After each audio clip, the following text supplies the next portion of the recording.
Now taking the field, your starting lineup for the Washed Up Podcast. Batting first, he's got hot takes and harder swings. Nate Mueller. In the 2 spot, breaking down plays and calling out the refs, Alex Schneider. And batting third, bringing the heat with no filter, Derek Dunn. This is the Washed Up Podcast. Baseball, football, and more, where the game never ends and the takes keep coming. Let's get into it. Welcome back to the Washed Up Podcast. I am your host, Nate Mueller. I have my co-host here as well, Schneids and Derek. On episode 4 tonight, we will update you with sports news and get into our latest edition of the NFL position preview. Don't worry, the season predictions are coming. Make sure to stay tuned to the end of the show to catch our trivia section. Don't forget to vote in our poll on Spotify to determine who is the most washed up host. If you listen to our content, be sure to like, follow, and comment on our socials. We would greatly appreciate it. We are no longer just on Spotify and Apple Podcasts, but everywhere you get your podcasts. If you are looking for our show in a specific place and you aren't seeing it, please let us know. If you are a TikToker, like the rest of us, check us out there at the Washed Up Podcast. And remember, this isn't Sports Center. This is the washed up version. All right, guys. MLB news for today, August 6th. So this will cover the last week or so of news in Major League Baseball. Julio Rodriguez, he has eclipsed 20 home runs and 20 steals in his first 4 seasons. He's the first player ever to do that. The Marlins swept the Yankees. That is the first time they have ever swept the Yankees. Judge returned from the IL yesterday, 8-5. And the Yankees also signed veteran pitcher Kenta Maeda to a minor league deal. Nick Enright of the Guardians earned his first save while undergoing cancer treatment. Pretty cool story there. Ohtani hit his 1,000th hit in the MLB, and it just so happened to be a home run. Roman Anthony signed an 8-year, $130 million extension with the Red Sox, buying out his arbitration years and a few extra. This contract is pretty backloaded. Jen Powell, she is set to become the first woman to umpire a Major League Baseball game on Saturday the 9th. And it just happens to be my Braves, Marlins versus the Braves. So we'll be looking forward to seeing that game. Also, the Blue Jays just got done with a series against the Rockies. They had 63 hits and 45 runs in their sweep of the Rockies. 63 hits is the most in a 3-game series since 1900. Gavin Williams, he's a starting pitcher for the Cleveland Guardians. He lost a no-hitter with 2 outs left to get. He gave up a solo home run to Juan Soto, but the Guardians still sweep the Mets. That will wrap up our MLB news. I will get into some Braves stuff here, and we'll get the rest of the show rolling. Can I say 2 things? Absolutely. On your news? Okay, so the first thing I would like to talk about, or I would like to make a comment on, is Jen Powell becoming the first woman to umpire an MLB game on Saturday. I think this puts the game in the correct direction, right? Like, I understand that baseball is primarily, when it comes to the athletes that play it, is men, but that shouldn't exclude women from being able to umpire. So I know a couple years ago there was a female coach, I believe for the Giants, if I remember right. This, to me, shows that baseball is still, in the way of doing things, is moving in a good direction. So I greatly appreciate that move. And then also I'd like to speak on Nick Enright earning the first save while undergoing cancer treatment. Seeing somebody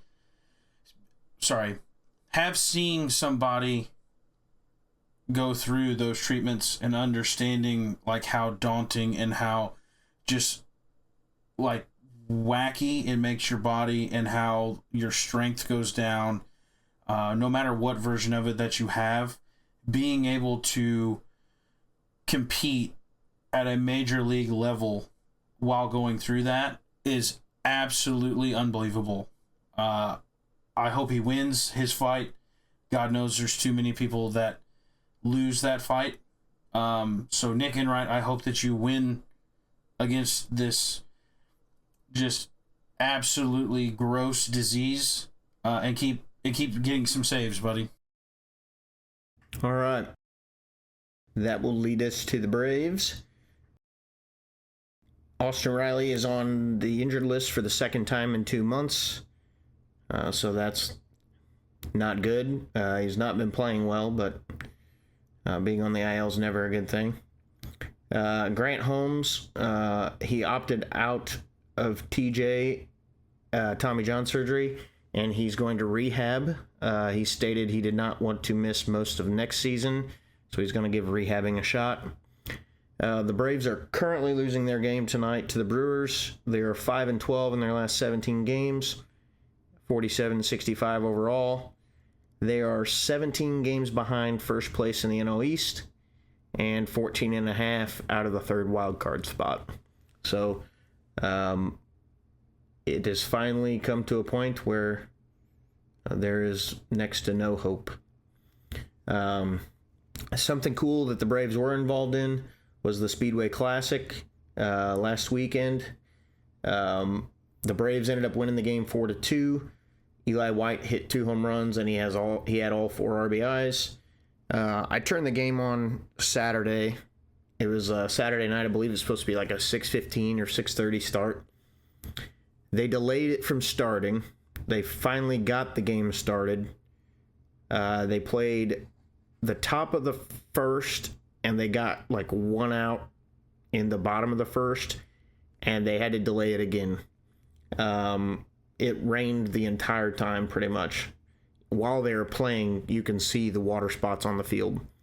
I also, while I was watching, I noticed the lighting was just, it was not good at all. It seemed very dark, even on the broadcast, like shadows in different spots you normally don't see in a ball game, things of that nature, which makes me feel like, while it's a cool thing and they broke the attendance record and all this stuff, I think maybe it needs a little more polishing before it's a thing that they keep doing in the future, if that's what they so choose to do. And in the game, Hurston Waldrop got his first major league win, which is pretty cool. I'm going to be honest with you, buddy. I think MLB kind of fumbled the bag here, because I know we talked about it a little bit the other day. I don't know why you don't play, like, you go through a lot of work turning a, NASCAR track, into a baseball field. I don't know why you don't play the whole series there. I really feel like that could have been huge for them. And to the lighting thing, why are you not using the lights like of the track? Like, that lights up everything. It's lit up like a Christmas tree anytime that they have them on. They were using them, and they brought in other lights. But if you go on like Twitter or YouTube and you watch any clips of the game, you'll see what I'm talking about. Like, it just seemed like it was still dark. And then obviously the next day when they resumed and played the rest of the game, like, it all went a lot smoother. But yeah, we talked about playing the whole series there. I would have liked them to do that. I don't know if there was some like constraints that kept them from doing so. But yeah, they played 2 in Cincinnati and then went to Tennessee to play this game. So I don't know. Well, I guess that brings me to my Cardinals news. As we sit here, the Cardinals are the 4th place in the division. They needed a good weekend versus the Padres, which did not happen. So to me, the big thing is we're planning for next year. Future's looking bright with a young rotation with some veteran presence, young fielders, with having some MLB time under their belt. The general manager change to Chaim Bloom at the end of the year, I think is going to be a very I predict it's going to be a good thing. I'm not one of these people that says that John Mozeliak has done a bad job. I don't think over his tenure, which I plan to bring this up at some point in time in a later show. I I don't think that he's necessarily done a good job either, though. I think he's kind of pretty even. But next year, you're going to see maybe, hopefully, some different tendencies that are in a good way. Arenado on the IL, which reports that I saw said that Nolan Gorman was going to get some starts at third. And as of, as of 8/3, which was Sunday, he had one error out of 5 attempts. I'm sure that's different now. The big news, well, what some Cardinal fans would say is big news, Luken Baker to the Dodgers after being claimed off waivers. Why, you might ask? Well, here's why, in my opinion. We have way too many options for people that can play first base. You currently have 2 of them playing the outfield, in my opinion. You have a catcher playing first base. You also have Ivan Herrera that's going to need probably a place to play at some point because I don't think left field's going to be that. Also, it was one of those prospects that does great in the minor leagues, and there's just not a spot to put him. And he's got, in baseball terms, he was getting older. He's 28 years old. He has a little bit of major league experience. I believe, if I remember correctly, he performed fairly well up here. I would have liked to see him play. I think he would have been a cornerstone for this team had it been a couple years earlier. Case in point, maybe let Paul Goldschmidt leave a little earlier, and then also not move Wilson Contreras to first base. But I don't think it's really that big of a deal. You have a lot of people that are still able to play the position, so I wouldn't read too much into it. I hope them all the best to the Dodgers. But that's all I got for Cardinals news. I do find it interesting, and we've talked about this so many times, like to nauseum, but the amount of first basemen that they have that can play first, or that's their normal position, and then they will take somebody and move them there, like Contreras. And I understand you have some catchers you want to get in there as well, but like you can't just load up the roster with first, third basemen and catchers and think you're going to succeed. Yeah, I mean, that's 100% right. They focused heavy on bats there for, I don't know, maybe a good 3, maybe 4 years because the offense was low, and which now we're seeing the negative effects of that because there's not a whole lot of pitching, which is why when they sold at the deadline, they were trying to get prospect pitchers back. But I 100% agree. Like, you have a whole boatload of guys that can play the position. And, like, you even have guys like, and I'm not saying Wilson Contreras has played a bad first base. I think he's played a very, very good first base, with a lot of people thinking that he couldn't play it, which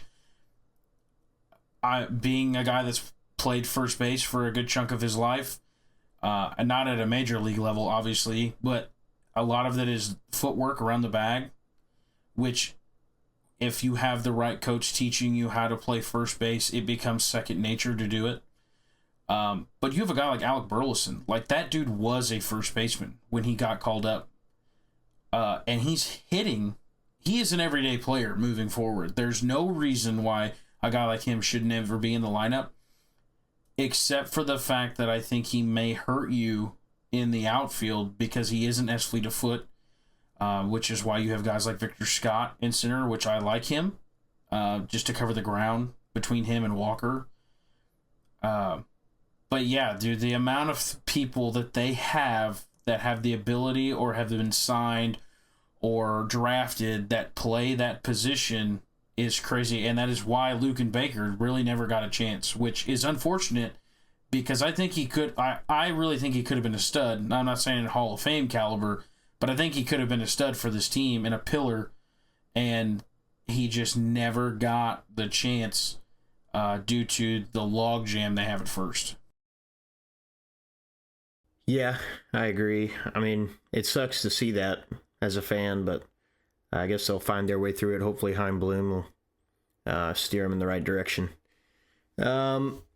we just want to do a little recap of the trade deadline. Unfortunately, since we record on Wednesdays, last week most of the bigger moves happened on Thursday after we recorded, which we kind of knew would happen.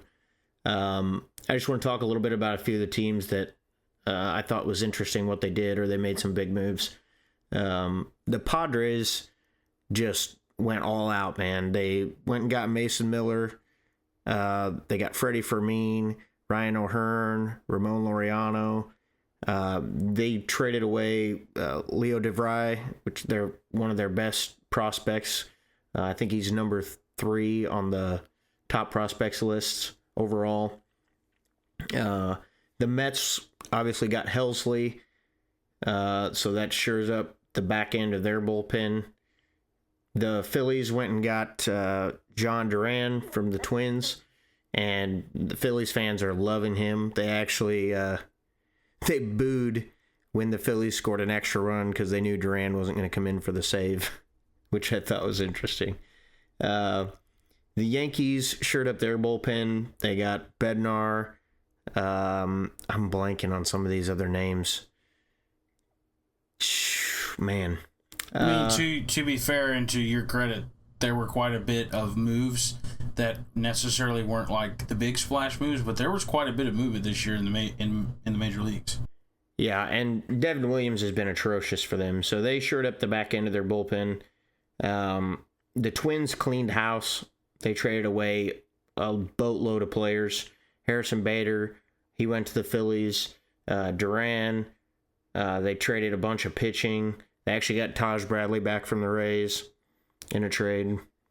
And then Baltimore cleaned house of their expiring contracts as well. So it was a pretty exciting deadline, not for Braves fans. We didn't do anything really. But as far as an all MLB perspective, it was a lot of moving parts and things of that nature. So I will kick it over to Derek for some NFL stuff. Yeah, so going over we'll start with extensions first. Dolphins extend Zach Saylor, 3 years, $67.75 million. Chargers, big news, which I was pretty happy to see this, but they bring back Keenan Allen on a 1 year, $8.5 million deal. He spent 11 years with the Chargers prior to the last 2 seasons. And then someone we've talked about already on this podcast, Buccaneers are signing quarterback Teddy Bridgewater to a 1 year deal. So they got their backup guy down in Tampa Bay. This move here, sorry to cut you off, I just thought of this. If you've ever watched, like, I know you guys have seen it, like the Pat McAfee show. Great show if you haven't. This signing here makes me want to buy a Teddy Bridgewater jersey. Like, I've never been a fan of, like, some of the teams that he's played on. Like, I'm not a Vikings fan. I'm not like a Saints fan, Dolphins fan. You know, I'm not any of those. But, like, this signing here makes me want to get a jersey of his and hang it up in my house. I just wanted to throw that out there. I'm sorry for cutting you off. Well, I'm going to double down and cut him off again to talk about Keenan Allen. I thought this was a deal that should have been made way sooner. You have a need at wide receiver. Keenan Allen's a good receiver. You're familiar with him. He's familiar with the Chargers, and he's looking for a place to play. I think this is awesome. I think having him and McConkey together on that team will help McConkey grow even more, and may even get, you know, if they're going to pay more attention to McConkey, you could see Allen have a decent year. So I'm excited about this as a Chargers fan. Really happy about it. So, yeah, I'm really surprised it didn't get done last year, because the Bears are kind of, you know, obviously they drafted a young wide receiver in the first round last year. So I was kind of surprised to see that it didn't get done then, because, you know, like you said, the Chargers have had a need at quarterback for a long time. And obviously you want to see that. That's a feel-good story. Chargers fans are going to embrace him going back there. And, I mean, I can see him ending his career here. So, yeah, I think it's a perfect opportunity for him to retire a Charger, maybe have a good year, They have an outside chance at the Super Bowl. I'm holding on to hope. So that would make it even better. But I added this note here. I wanted to just mention this. There are 7 unsigned second-round picks still from the NFL draft. And out of the 7, there are a few notables, in my opinion. The 36th pick was Quinshon Judkins for the Browns. He is the one we discussed earlier on the podcast. He has some legal issues he's dealing with, so I'm sure that's probably why he hasn't signed his deal. 47th pick was corner Will Johnson. The Cardinals took him. He was supposed to be a really good corner coming out of the draft, so I'm kind of surprised that deal's not done, but I'm sure he wanted to be a first-rounder as well, so they're probably disagreeing over the money there. And the same could be said for Benjamin Morrison. He was taken at the 53rd pick to the Buccaneers. Yeah, so getting into some general news here, obviously the big thing right now, and Schneids, I kind of want your comment on this because he's with your team. Micah Parsons requested a trade from the Cowboys due to not having a new deal. It's gotten kind of messy, in my opinion. The guys kind of are going back and forth. Jerry Jones basically saying that he makes enough money, he shouldn't really worry about it right now. He's under contract, and he needs to play out the contract. Obviously, Parsons being arguably a top 3 defensive player in the league. He's right up there with, Myles Garrett and TJ Watt. He's wanting his money. He's in his last year of his deal. We've talked about it before, and I've kind of beat this horse. But these teams, especially the Cowboys, have not figured out that you need to pay your star players before they get to their last year of their deal. And here we are again. Micah Parsons wanting it done this year. CeeDee Lamb, it was last year. So obviously the Cowboys are not learning from their mistakes. And, here they are in the same situation with Micah Parsons. Yeah, this is tough. I'm not gonna lie to you. My heart sank a little bit when I saw this come across my phone the other day. But also, to be expected, right? Micah Parsons, like you said, is arguably a top 3 defensive player in the league. You're seeing the 2 guys ahead of him. Obviously, again, arguably, the 2 guys ahead of him get new deals, get things redone. Myles Garrett especially, basically doing the same thing. Hey, I want a deal, or I want traded, which I believe for Myles Garrett, the option that I would have taken would have been getting traded because the Browns are a dumpster fire. But Micah Parsons doing this move, I don't blame him at all. This is what I was talking about with Jerry Jones and his just incompetence when it comes to the players that he has on his team. He has a weird love attraction to Dak Prescott. To me, it's very strange. Dak Prescott, like I've said before, when you look at his numbers, arguably a top 10 quarterback in the regular season. Playoffs is not great. The whole idea of playing every week, is to win a Super Bowl. But if you can't make it out of the first round, you don't get that chance. I've said it before. I will say it till the end of time. I think they should have let Dak Prescott walk. There were a couple quarterbacks that I liked in the drafts I think last year he signed his deal, or it was this year. Either way, the 2 drafts, I thought there were quarterbacks in there that you could have went after and taken and not had to pay him, because I don't think that he's worth the money he's making. The quote that I saw, I believe from a TikTok video, and this comes from Jerry Jones. They asked him at practice. He said something along the lines of, he makes $20 million already, and that's an easy $20 million sitting on the sidelines of practice. Yeah, if I'm Micah Parsons and I don't have a new deal, and I'm out there and I'm the heart and soul of this defense, and I'm the one that's putting up the numbers, yes, I want my money. I'm tired of being put on the back burner because of your love for Dak Prescott. I'm tired of being put on the back burner because your love for Dak and Dak's love for CeeDee Lamb, right? The deal should have been done a long time ago. I think it's crazy that it's not been done. I hope he doesn't get traded. I hope they work something out because I would love to see him in a Cowboys uniform for a long time. But since it still sits here today and nothing has changed, it wouldn't surprise me at all if they end up trading him. They'll get a haul for him, but it doesn't surprise me at all if he would get traded. But I do hope that he stays. To me, I would love to see the stat of how many times or how many yards Dak Prescott gets in garbage time. Because every year he's in the top 5 yardage, conversation, but they have really good regular seasons and then they just fall apart in the playoffs. I mean, they got blown out against the Packers. He just looks like a shell of himself when he gets to the playoffs, and I guess some quarterbacks are just like that. They can't deal with the pressure. I mean, the man is making a ton of money and he's not really got a whole lot to show for it. Not to be that guy, but he's kind of on pace with the Kirk Cousins where he's just taking these teams to the bank and he's not really got a whole lot to show for it.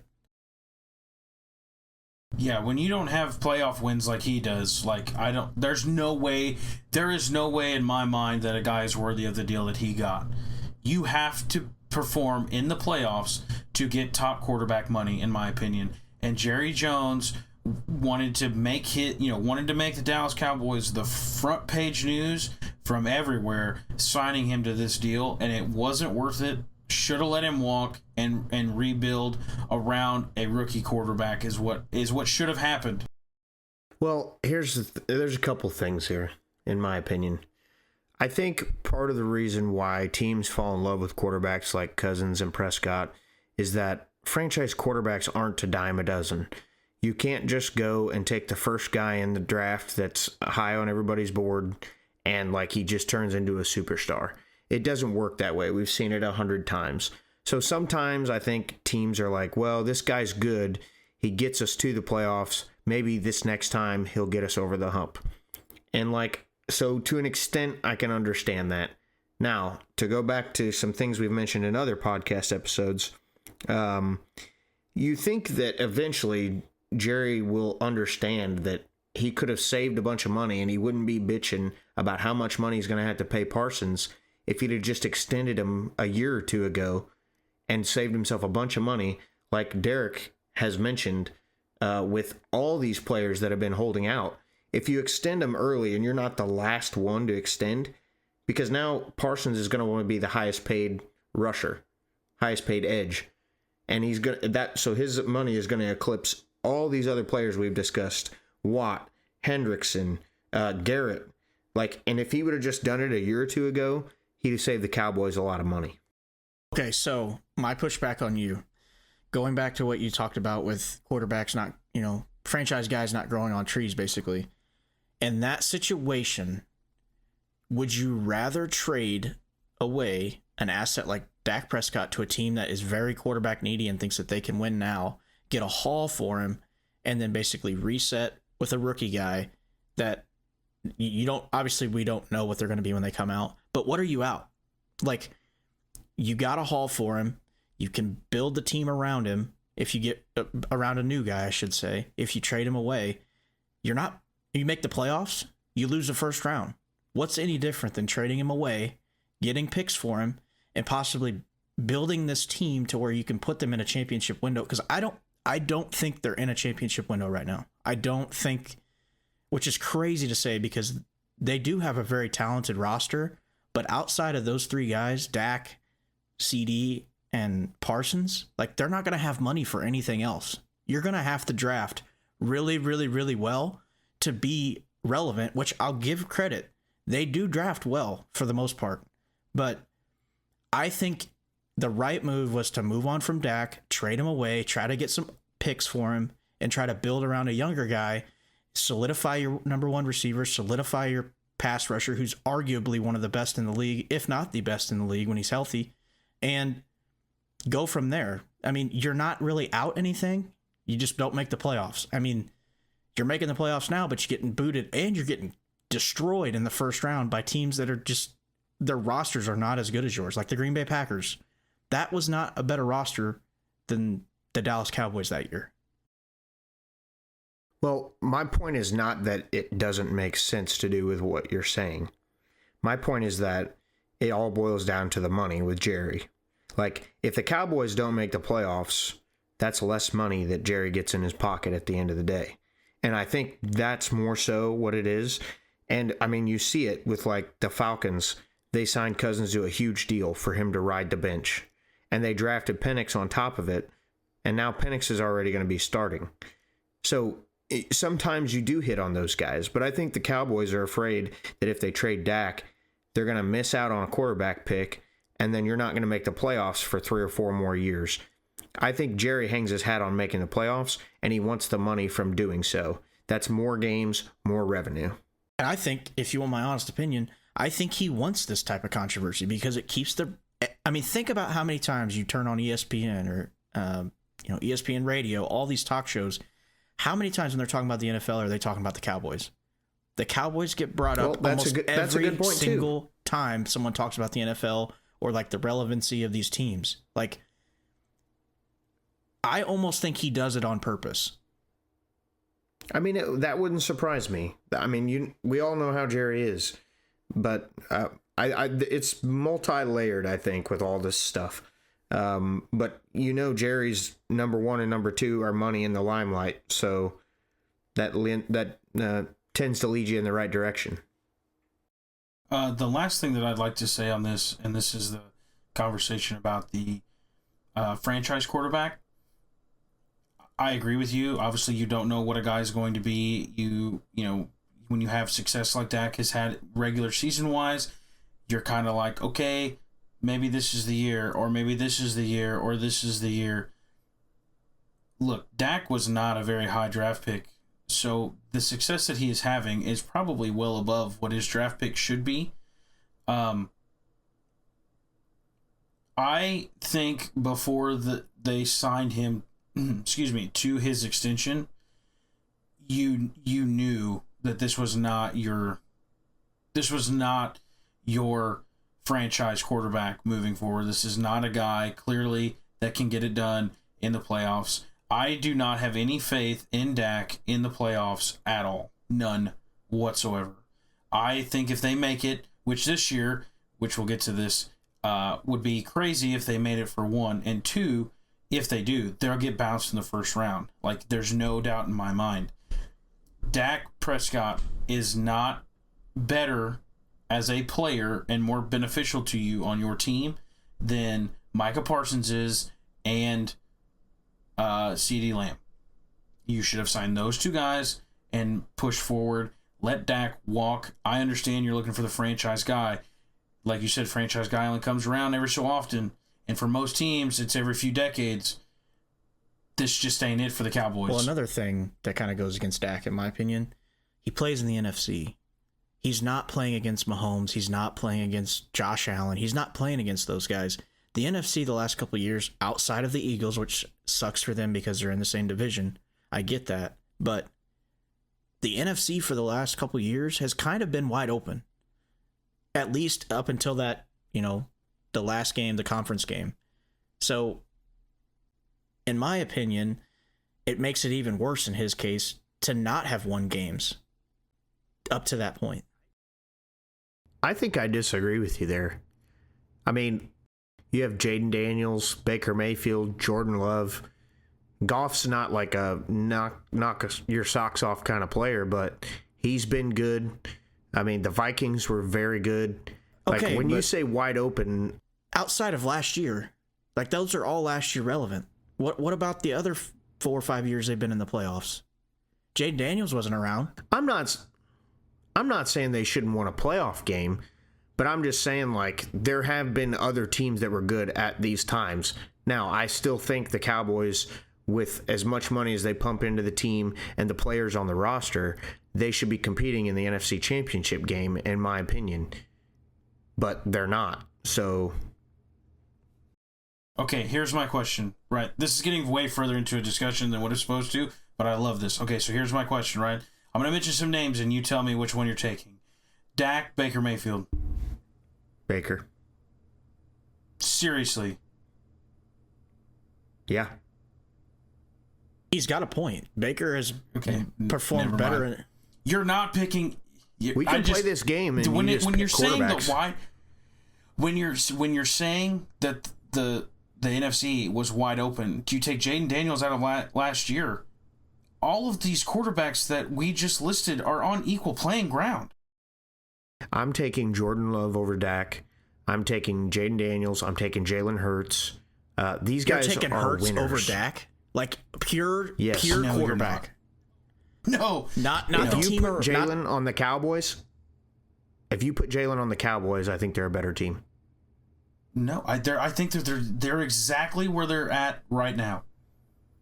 Well, then the problem isn't Dak. Right, but the problem is you signed Dak to a crazy extension, and clearly no matter what quarterback you put there is not helping. So why did you sign him to a crazy deal that you can't afford a top 3 edge rusher? I agree. That's what I'm saying. Why would you? Why if putting Jalen Hurts or Jordan Love on the Cowboys doesn't change the outcome of what they're doing? Why are you signing Dak Prescott to the same deal, like that deal? Let him walk. I think the reason why they didn't let him walk is that what I said earlier. Franchise quarterbacks are not a dime a dozen. And Jerry's worried that if he doesn't have a quarterback that's halfway decent to get him into playoffs, that his Cowboys are going to lose fandom. They're going to lose fame. He's going to lose money. I think that's all it boils down to. I'm not arguing that, the Cowboys' issue isn't Dak or is Dak. I'm saying the issue is that you have Jerry who's focused on things that are not about bettering the team. That is a very valid point. I just think it's crazy that I will agree with you in that aspect. I still think it's crazy that you would take Baker Mayfield over Dak Prescott. That's a wild take for me. In the NFC alone, there's probably, off the top of my head, there's at least 3 or 4 that I would take over Dak. But and again, this is running way longer than what it needs to, but I think there's a really good conversation going on. Outside of last year, so take Jaden Daniels off the table, take Baker off realistically. I mean, I guess you could keep him because he was at Tampa Bay, but he didn't have the year like he did last year. Like, Jared Goff was kind of unproven. I understand he got to the Super Bowl, but that, with the Rams, that was not on him. I mean, let's be honest. That defense was, like, all-time great. But, like, outside of those guys, who would you take? Outside of Daniels and Baker? Right now, no, like, take last year out of it. So you take Daniels out, no Daniels. Baker, I mean, you could still choose him, but, like, try to take out last year's success that he had. Because his first couple years in Tampa were okay, but they weren't great. Realistically, the only team, because of the quarterback that I believe in, is Matt Stafford in the Rams, because I think Stafford's a way better quarterback. He's done it. He's been there before. He's obviously won a Super Bowl. And I think the Eagles. Outside of those two teams... You wouldn't say Jordan Love? No. I would not. Wow. I don't think the Packers... I'm not a Jordan Love fan, but I think he's a way better quarterback than Dak. You really? Yeah. Interesting. I mean, I think they're very comparable, but I think Dak is the more talented quarterback, which Love is still young. He's, this is only going to be, his 3rd year starting? Last year was his 2nd year starting. So, I mean, he's obviously still very young, and we're yet to see. Dak's been around for a while, but, like, in my opinion, the NFC has, up until last year, has been just, I don't want to say wide open, but there's been a ton of opportunity to win games, and he just hasn't done it. I'll agree that the AFC has a much better quarterbacks, but there are still guys in the NFC I would take over Dak, and that's the hill I'll die on if that's what it is. But the AFC is loaded with great quarterbacks. I get what you're saying, but yeah, there's still a handful of guys, well, maybe not a handful, 2 or 3 guys that I may take over Dak just out of the NFC. That doesn't change the conversation how it started, though. Like, we're in agreement that Jerry is ruining the team instead of trying to make it better because he's worried about things that do not make the team better. And now you're seeing Correct. what's going to happen. Now they're paying, I don't remember if it was last year or this year, Dak's going to be making $70 million. Like, because you decided not to pay him early and you waited to him to get to his last year of his deal. And it's even worse with a quarterback because quarterbacks in that situation have all the leverage. They know a team is going to pay them top dollar money no matter where they go. So I don't understand why teams can't get it through their head to pay these guys, especially the quarterbacks, well before they're in their last year. Okay, let's move on. Well, I'd like to move on because this next topic is something that's very interesting to me. If you guys don't know, we had 4 new Hall of Fame inductees into the National Football Hall of Fame. Jared Allen, long-time great defensive edge rusher. Eric Allen, I don't really know a whole lot about him, so I'll let one of the other guys talk about him. Antonio Gates, another Charger, absolute stud for a long time, and the tight end really set the bar for what tight end can do on the football field and be a difference maker. And the last one, which is the only one that I want to talk about real quick, is Sterling Sharp. His brother got inducted last year, made a great speech, said something along the lines of if he's the guy in the Hall of Fame and he's not even the best player in his own family.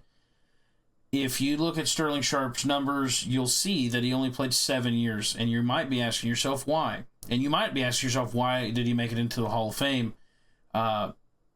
with only playing 7 years? Here's why he only played 7. I read something that said that he had 2 vertebrae that were loose in his neck, which ultimately basically forced him to stop playing a combat sport like football.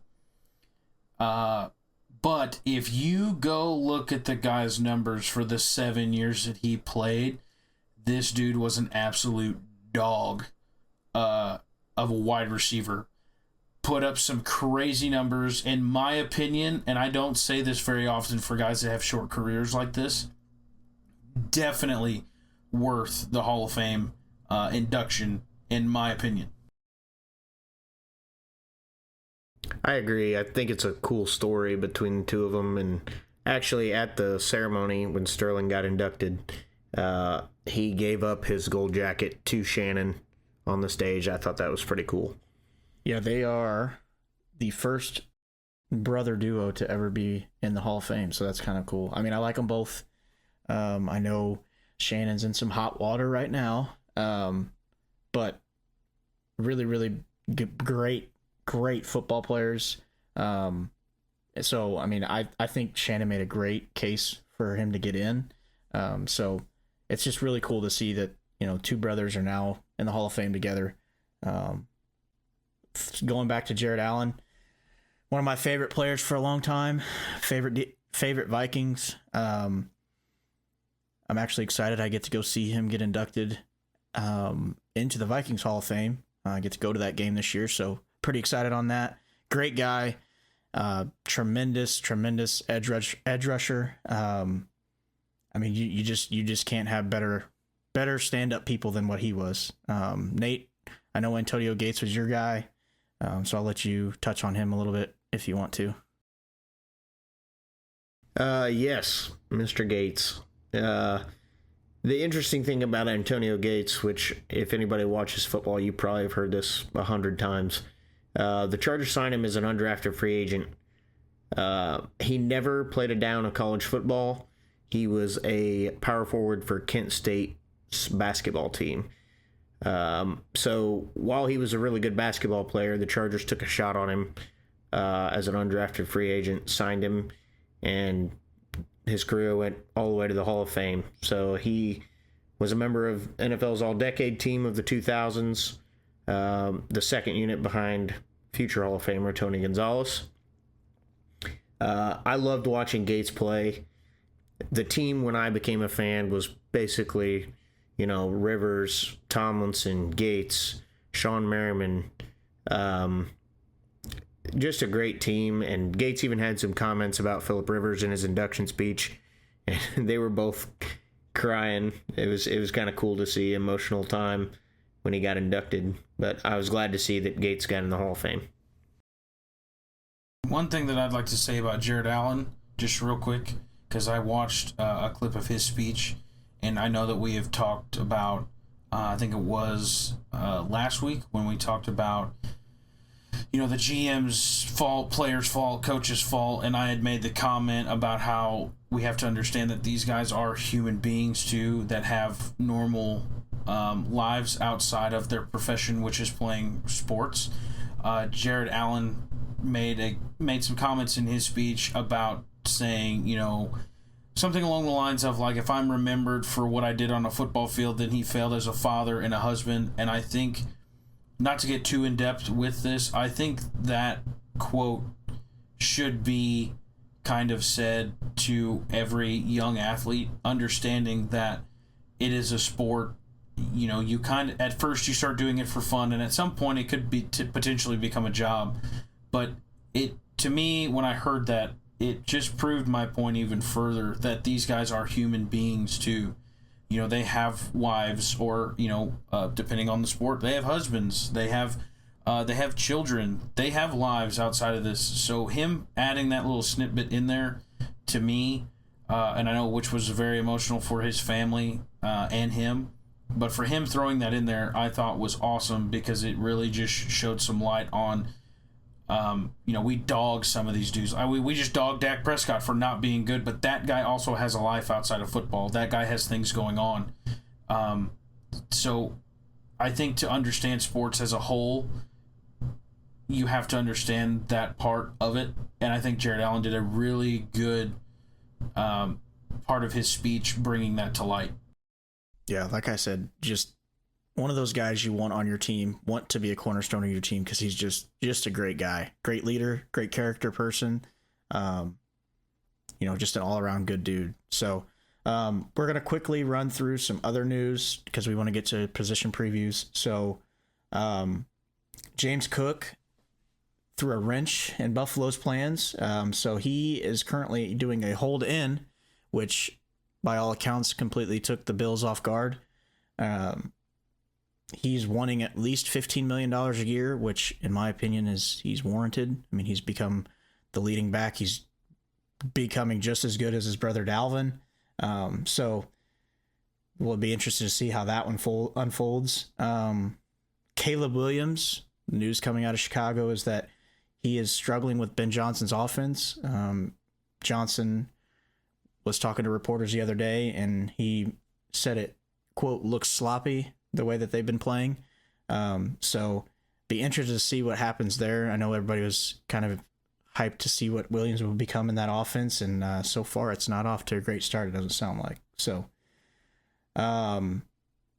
going to Minnesota, my team, Jordan Addison received a 3-game suspension for violating NFL's substance abuse policy.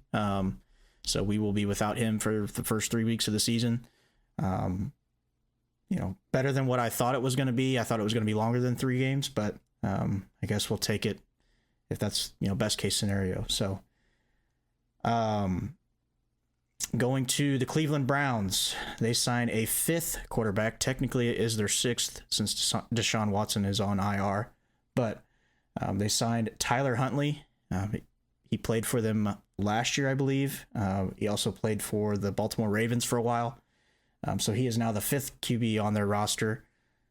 And then kind of staying with the Browns, it was announced earlier today or yesterday that Shedeur Sanders will be starting week 1 of the preseason. So everybody's going to get to see kind of what he can do. And then I'm sure the other guys will get some time and rotate in and out. So it's going to be interesting to see how this quarterback battle unfolds and see who ends up winning the job. So, and the last little tidbit of news, it was announced that ESPN is acquiring NFL Network and Red Zone from NFL, and along with that, Scott Hansen will still host Red Zone even with ESPN. So, just some general news we wanted to touch on, and now we want to start off with position previews. Nate, do you want to start with the first team?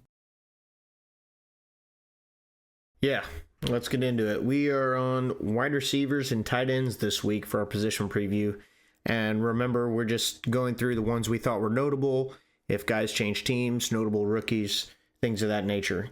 So Buffalo has the first three guys on their depth chart are Coleman, Palmer, and Shakir. This is, in my opinion, a pretty weak wide receiver room, which Buffalo's dealt with for a couple of years. So I hope that Allen can, work with this and still make a playoff push and maybe make it to their Super Bowl that they're longing for. But we will see. I think this will definitely help his case if he can win with these guys. Because, a lot of people don't give him... I don't think he gets enough credit. I think he gets too much hate. So if he can win games with this room, it definitely helps that he's got a good tight end that we're going to get to later. But, that'll further cement just his greatness as a player. New England. They got Diggs, Hollins, and Douglas. Obviously, Diggs has kind of been bouncing around the league. He's a little bit of an older guy now.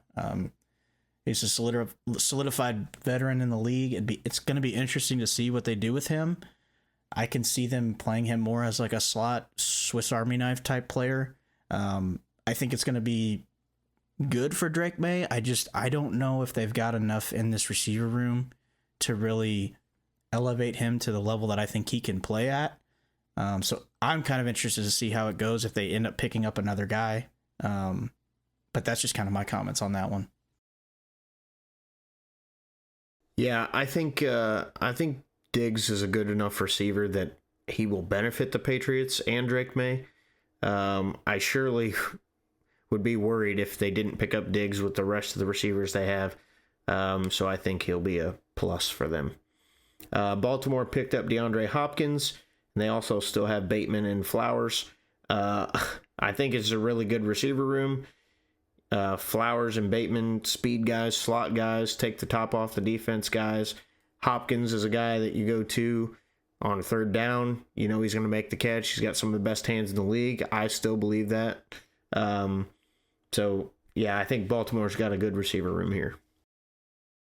I know he's getting older, but if Hopkins is your number 3 receiver, your third best receiver, I think you're doing something right. That guy is, like you said, solidified third down pass catcher, a big red zone threat as well. The dude's going to catch anything that you throw to him. So if he's your third best receiver, I think you're doing something right in Baltimore. So, and I know we're not talking about team reviews here, but like you just said, Hopkins being your third receiver, let's not also forget they also have Lamar Jackson and Derrick Henry too for that offense to kind of like round it out.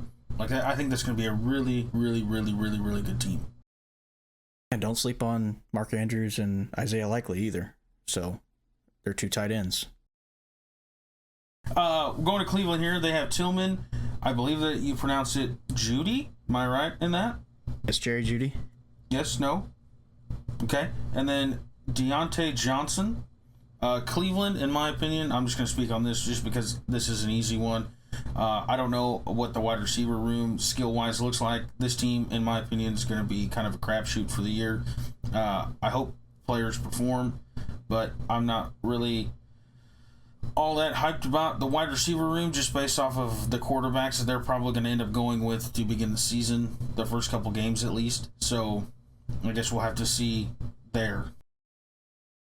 I've heard I'm going to touch on that real quick. I've heard some news coming out of Cleveland that their rookie Tillman has had a pretty good camp, so they're looking forward to that. But, man, Jerry Jeudy was one that I was really excited coming out of college. And even when he was with Denver, he has flashes, but he's really not taken that next step as a solidified number 1. I still hope that it's in there somewhere, but, man, I don't think he's lived up to the hype that he had when he came out of college. And I don't know if Cleveland's the best spot for him right now to try to resurrect his career, so to say. Yeah, I agree. I think, though, having those 2 veteran receivers in Judy and Johnson might help some of these younger quarterbacks. So we will see if that is the case. We will head to Pittsburgh, where they acquired DK Metcalf. So their wide receiver room is Metcalf, Woods, Calvin Austin III, and rookie Roman Wilson. I have seen reports that Wilson and Rodgers are gelling in practice. So I think that's a pretty decent wide receiver room for Aaron Rodgers. Yeah, I mean, I'm interested to see what Metcalf can do with the Steelers.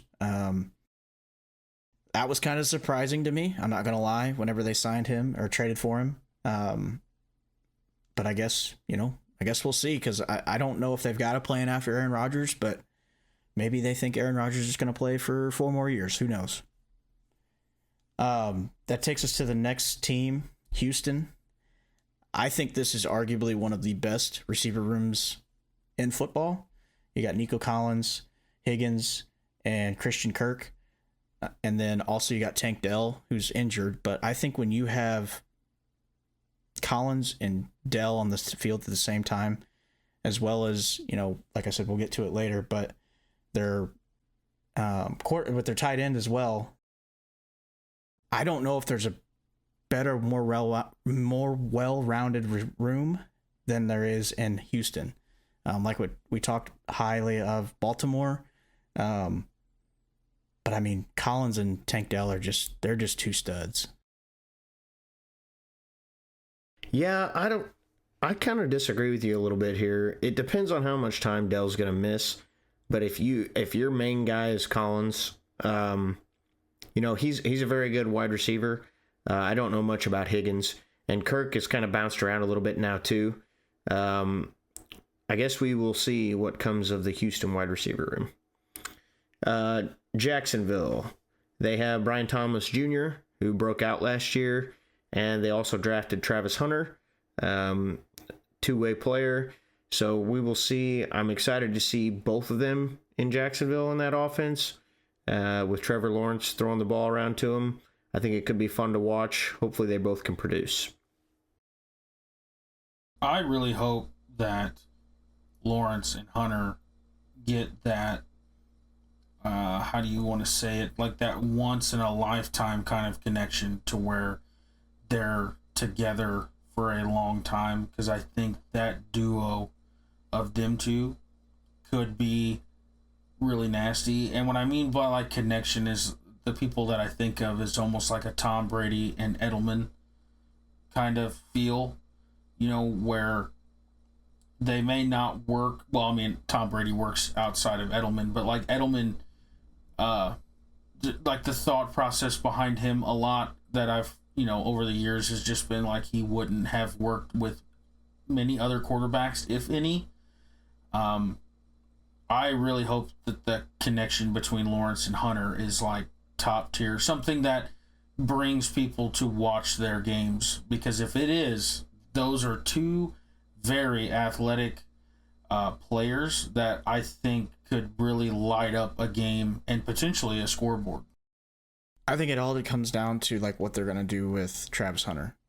If you're going to try to play him both ways, he will not be the best receiver on this team. If Thomas has a year like he has last year, I still think that even if they play him one way, I think he's the better receiver on this team. But I mean, I guess time will tell. I think if you play Hunter both ways, he's just going to be, I mean, he did it in college, I get it, but the NFL is a whole different animal, and he's going to be wore down. And if he does play both ways, I mean, I hate to say this because you don't want to, wish ill will upon somebody, but the injury risk for him just goes, that much higher. So I'm kind of interested to see what they do. And I guess time will tell on that one. Going to Kansas City, you got Xavier Worthy, Hollywood Brown, and Rashee Rice. Obviously, they're going to be without Rice for a while. But Xavier Worthy, he had some moments last year. I mean, he is a speed demon. I think that now that he's been around for another year, Andy Reid's going to find a way to get him more involved in the offense, just because that's what Andy Reid does. He understands that you get the ball to your best players, no matter how you got to do it. And then Hollywood Brown, he was hurt a little bit last year. I'm still not sure on this guy. Although I say that, and Kansas City always manages to get the best out of receivers while they're there. So it'd be kind of interesting to see if Xavier Worthy can take that next step and, just have that much more chemistry with Patrick Mahomes. Do they still have Juju Smith-Schuster? I don't know. I think they re-signed him, but I'm not totally sure on that one. So, like you said, I know that Rice is going to be gone a little while, and I know, Schuster was supposed to be the stud, and I think he was for a couple of years in Pittsburgh, but being able to throw in a guy like, Schuster in for Rice, I believe they did too. I believe they re-signed him to like a small deal just to bring him back. But I think being able to plug in Juju Smith-Schuster into Rice's spot while Rice is gone is like going to be huge for them. As much as I hate to say it, because I'm getting real sick and tired of all the Kansas City love kind of out of nowhere,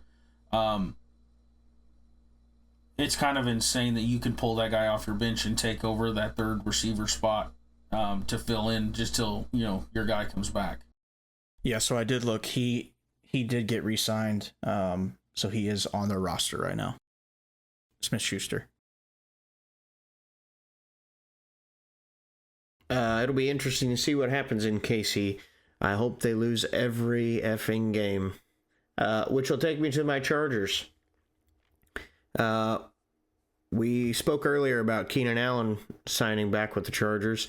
So their receiver room will be Keenan Allen, Ladd McConkey, Quentin Johnston, and Trey Harris. Trey Harris is a draft pick this year.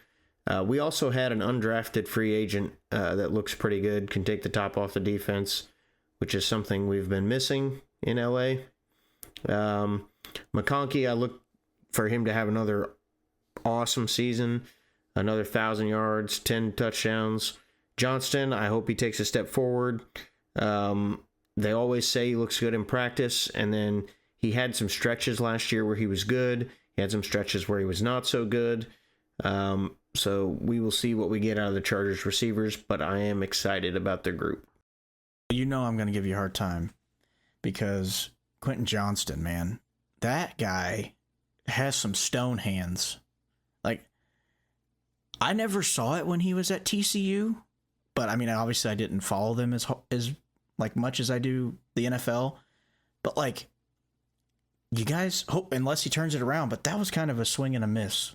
I was excited when you first drafted him, but I mean, looking at how it turned out now, I mean, he's been struggling, and I've been seeing some clips out of camp too that he's been struggling a little bit this year already. So I hope it turns around for you guys. But man, it's just one of those unfortunate situations where you think a guy's going to be really good coming out of college, and so far hasn't proved himself.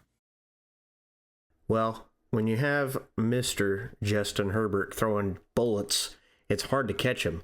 He wasn't used to, fastballs coming at him like that when he was at TCU and Max Duggan was throwing him the fucking ball. That's fair, but hey, he was on your roster at some point too. Yeah, practice squad. Well, All right, that brings it to my boys. Dallas wide receivers, you have George Pickens, CeeDee Lamb, and Jalen Tolbert. Unlike the conversations that we've had in the past, this position gives me a little bit of hope. Obviously, we know that CeeDee Lamb is an incredible athlete. Tolbert's kind of just been, I believe last year he had 7 touchdowns, which was, a pretty good stat line for, third wide receiver guy. And then George Pickens, which I believe they got from Pittsburgh. Did they sign it? I can't remember if they signed him as a free agent or if they traded for him. He'll be a free agent after this year. Yeah. So, hoping that, you have a great 1-2 punch there with Pickens and Lamb.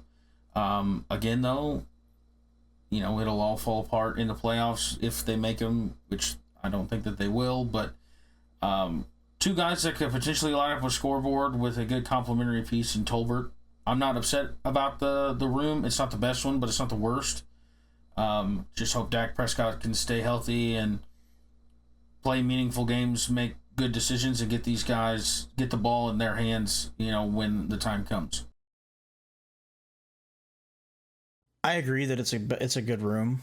I just don't understand the Pickens trade. He's going to be a free agent next year, so you're either going to have to pay him this year or you're going to let him walk. And more than likely, he's going to walk because we've already talked about their salary cap issues that they're going to have. But, like, do we think that was worth signing him for 1 year, basically? So here's what I'm going to say, and we've already touched on it, and we've touched on it a million times. This was a move, in my opinion, made by Jerry Jones to keep them in a relevant situation.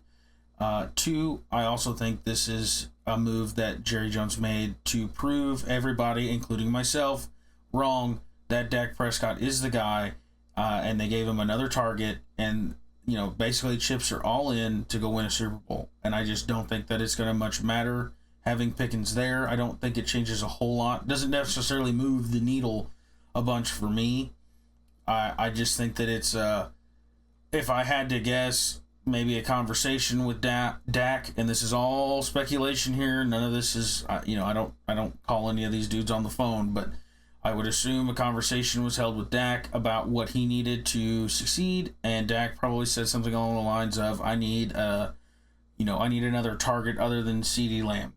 And so they went out and got Pickens. It does I'm not saying that almost he's a feel bad like player. Go ahead, Nate.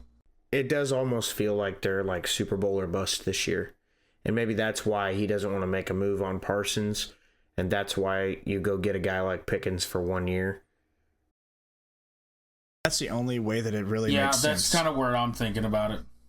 Yeah, that's what I'm thinking about it. Is it's a win this year, or Jerry Jones will never, blow the whole thing up. But it's win now, or you got nothing. And I agree wholeheartedly with it. Doesn't make sense to trade for a guy that's only got this year left, and then as a free agent, you would think you'd want to trade for somebody that has some years of control, or draft somebody, a top wide receiver, maybe make a trade for a higher draft pick. But I don't think that this necessarily moves the needle a whole lot for a lot of Cowboys fans, and if it does, you're lying to yourself. All right, well, next team staying within that division, you got the Washington Commanders. We got Terry McLaurin, Noah Brown, and Deebo Samuel. First, Terry McLaurin is still holding out, waiting for a new deal. So we don't know what his availability is going to look like this year. I think that's going to be a huge, huge missing piece for Jaden Daniels' growth. And then the other one is they traded last year, well, technically in the offseason, for Deebo. So right now, he's looking like the number one target, unless they get something figured out with McLaurin. I've seen some stuff about Deebo. I heard he's looking slow, but you never know how accurate those reports are. But if they're out McLaurin, you're going to kind of find out how well Jaden Daniels can play without his biggest weapon, because there's not a whole lot there to work with outside of McLaurin and Deebo. Yeah, I agree. I'm interested to see how Dan Quinn uses Deebo. He's kind of a Swiss Army knife, right? Like, you can put him in the backfield, slot, out wide. I'm excited to see him in Washington's offense, and hopefully it's with McLaurin also playing there beside him. That'll take us to Chicago, where they have Rome Odunze, DJ Moore, and Missouri product Luther Burden III. I think this is shaped into a pretty good wide receiver room. And as we stated in our quarterback preview, like, if Williams doesn't get it together here soon, he's going to be in trouble. I don't think he can blame the wide receivers at this point. I think those are three pretty serviceable guys. Yeah, I mean, I know there was a ton of hype about Luther Burden, and then he kind of just fell in the draft. I mean, he literally fell in Chicago's lap in the second round. So, kind of excited to see what he does. I don't really know what the worry was coming out of Missouri, but like you said, shaping up to be a really good wide receiver room that, I mean, has a ton of potential to hopefully help Williams' development.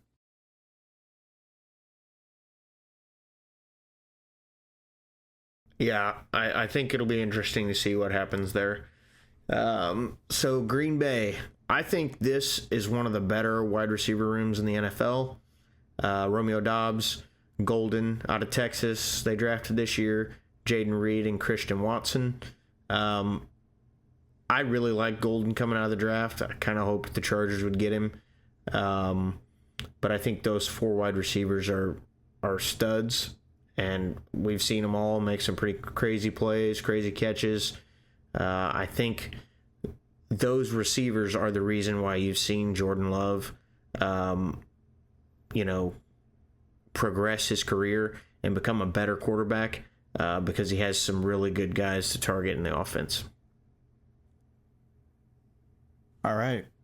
Derek? That brings me to Minnesota. Obviously, we got the best receiver in the league, Justin Jefferson, Jordan Addison, Jalen Naylor, and Rondale Moore. We got Rondale Moore. I believe it was a trade package during the draft or right before the draft. Played in, almost said Phoenix, Arizona for a while. Didn't really pan out to what they thought he was going to be. So I'm not necessarily mad about him being the number 4 guy. I think this is one of the better rooms in the league. I'm not trying to be biased, but obviously you've got Justin Jefferson, he's just an absolute beast. Addison is a very, very serviceable number 2. Obviously we're going to be without him for the first 3 weeks. And then you kind of had Jalen Naylor, who I knew about, obviously, but last year kind of had a breakout year as a number 3. So I'm pretty excited, kind of similar to like what you talked about with Caleb Williams. If J.J. McCarthy can't succeed with this room, I'm not saying it has to be this year because this will be his first year starting, but with this room plus the tight end situation, it doesn't really get a whole lot better for a young quarterback. I agree with you. I think Minnesota and Green Bay, you could stack them up side by side, and Minnesota's probably got the edge because of Justin Jefferson and their tight end, which we'll get to here in a little while. Carolina, they have an interesting wide receiver room as well. They drafted McMillan. They have Leggett from last year. The Cajun can barely speak English, Holy but smokes. funny as hell to listen to. And then Derek's buddy that he can't get right in trivia, Adam Thielen, and Jimmy Horn Jr. out of Colorado. I think it'll be interesting to see. It's a really young wide receiver room with the exception of Thielen. But I think they've got something brewing down there in Carolina. Yeah, and to be fair, Thielen is one of the better receivers to have in that room because the ability for him to mentor, and he's that type of guy that is going to mentor these guys, is just, you can't put a price on that. I'm excited to see if Leggett takes a step this year, kind of ascends. It's going to be dependent on Bryce Young, if he's going to be kind of which form we're going to get, I guess. Is we going to get rookie Bryce Young, or are we going to get last year? Because, he started coming along last year and really started to make a pretty good year for him. So he's definitely got potential weapons. Obviously, like you said, they're young. We don't know if they're going to be studs yet. But there's a lot of potential there. And if they can hit on 2 of those guys, they're in good shape. So hold on just a second. Is that Adam Thielen? Is he the one that, had 1,000 yards receiving for the Vikings? I believe so, yeah. Yeah, the one that you have his jersey or something? Yeah. One of my favorite Vikings of all time. Yeah, that guy. Oh, I just want to double check. Tampa Bay, we have Mr. Mike Evans, Godwin, Egbuka, and Sterling Shepard. Evans has been one of the most consistent receivers in the NFL over the last 10 years. Granted, he's had some pretty good quarterbacks. Godwin is coming back off an injury, so we'll see what they get out of him. Egbuka, they're saying he looks really good. It's always exciting to see a young rookie receiver come in, see what they can do. I'll be looking for him in my fantasy football drafts, I think. And then veteran Sterling Shepard came over to Tampa Bay. He's kind of bounced around a little bit now. We'll see if he can revitalize his career in Tampa Bay. Yeah, so I definitely think that this room also has a really good case of being the best room in football, assuming that Chris Godwin can get back to the form that he was before his injury. He had a pretty gruesome injury last year. But I think this team can make a case for one of the best rooms, if not the best room. I mean, Egbuka came from, as much as I hate to say this, wide receiver U in Ohio State, and those guys always produce. And then obviously Sterling Shepard's been in the league for a while. He can be a solid number 3 if you need him to be. But like you said, Chris Evans is just so consistent on 1,000-yard receiving seasons, and I'm excited to see what this room can do. All right, Derek, you want to run us through Arizona? Yeah, so Arizona obviously has Marvin Harrison Jr. and then Michael Wilson. I'm going to be honest, this room's kind of lacking. Arizona just doesn't look great. Marvin's Harrison kind of had for what people were expecting, a very pedestrian season last year. He was very inconsistent. He'd have some games where he just would pop off, and then he had some games where you wouldn't even know he was on the field. I have heard that he's beefed up a little bit this offseason, and he's been working on some footwork type stuff. So hoping he can make that next jump to the next level, but there's just not a whole lot there in Arizona, in my opinion. So he's going to be, covered quite heavily because, I mean, who else do they have on their roster that's really going to be a threat? So it's going to be tough, I think, but I'm hoping to see if he can take a leap this year. And I hope he does. I think it'd be a really cool story.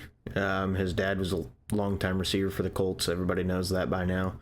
But I think it'd be really cool to see Marvin Harrison Jr. do well this year. That'll take us out to L.A., to the other L.A. team, the Rams.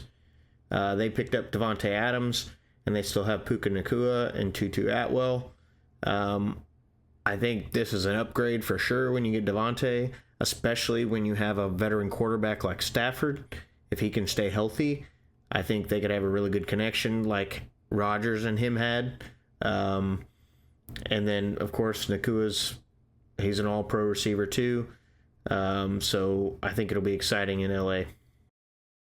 Yeah, and obviously it helps when you have one of the better quarterbacks, at least in the league, maybe that we've seen in a while, throwing you the football, Matt Stafford. I'm going to be interested to see what Davante Adams does. Last couple of years haven't been great for him. So is this going to be one of those years that he can kind of go into a very stable situation and kind of resurrect the last little bit of his career that he's got? Especially with Nacua being the number 1 there, going to be taking a lot of pressure off of Davante Adams. So I know he was a longtime Packer, but I'm very excited to see kind of what he can do with Matt Stafford in this wide receiver room. Staying in that division, San Francisco. So you got Brandon Ayuk, Ricky Pearsall, and Jawan Jennings. So we talked about Jennings earlier, a couple shows ago, about him holding out for a contract. I haven't seen a whole lot of news on that. Have you seen anything, Nate? No, I haven't. So I don't really know where talks are progressing or not. But Brandon Ayuk's going to be coming back off an injury. This room outside of Pearsall is very average to me. I think Ricky Pearsall can be a stud in this league, so I'm kind of excited to see him if he can take a step this year. Obviously, they paid Brock Purdy, so can he take over as the number 1, or is Brandon Ayuk going to still be that number 1 guy? They don't have a solidified number 1, in my opinion. I would give the edge to Ayuk if I had to right now. But I definitely think there's room for any of those 3 to be the number 1. That will take us over to Seattle, where they have another member of wide receiver U from Ohio State, Jackson Smith-Njigba. They also have Marquez Valdez-Scantling and Cooper Kupp they picked up. I think this, too, can be a pretty good wide receiver room. I don't like Mr. MVS. I think he's, for lack of a better term, washed up. But Smith-Njigba is going to be He's going to be really good again. I had him in fantasy last year. He's a catch machine. He puts up a lot of receptions. And they got Kupp, who would make any wide receiver room better. And they have Darnold there now. So I think it'll be interesting to see what happens in Seattle. Yeah, I mean, I was kind of surprised to see that Cooper Kupp stayed within the division. I don't know if that's like a vendetta thing against the Rams that he wanted to go there. It's going to be so weird seeing him in a Seahawks uniform. But I think that he's going to be a good piece to JSN. I think that this room, like you said, has potential. I don't know if I would put them as, one of the best, but depending on how the development is and JSN, and then obviously you have Cooper Kupp there that's going to complement him really well. I think it's got potential. And hopefully, like we said before, I hope that it works out for Sam Darnold, and it sounds like he's got two pretty reliable targets to throw to in Seattle. I know I haven't spoke here in a minute. You guys are killing it with this wide receiver preview. Sorry. The Cooper Kupp signing for Seattle with Sam Darnold, I absolutely love, because I know that the trust with Sam Darnold is based off of a lot of last year in Minnesota, which he played really well. Having a guy like Cooper Kupp that does all the right things all the time as a quarterback, trying to prove everybody that last year is who he is as a quarterback versus years past, I think is a huge pickup for Seattle, and I think is going to pay big time dividends for them moving forward. All right. Welcome back to the show, Schneids. Thank you. That will take us into our tight ends. So we have a list here. We will go through these, similar to what we've done with the wide receivers. We alluded to Buffalo's tight ends earlier. Dalton Kincaid and Dawson Knox, both very good tight ends. There may only be one or two other teams that have a tandem like this. I think they'll be very good. And that will take us to Miami, where Mr. Darren Waller has come out of retirement. Derek? Yeah, definitely surprising. I don't really know how to feel about this one, if I'm being honest. He's been out of the league for 2 years now, I think. Obviously, if they can get Raiders version of Darren Waller, gonna be a huge thing for the Miami Dolphins. But I mean, the man really didn't play a whole lot in New York when he got traded there. So it's tough for me, because obviously when a guy retires and comes back after a little bit of time, you don't know what kind of version of them you're going to be getting. But like I said, if they can even get a piece of what he was like when he was with the Raiders, it's going to be a huge signing for them.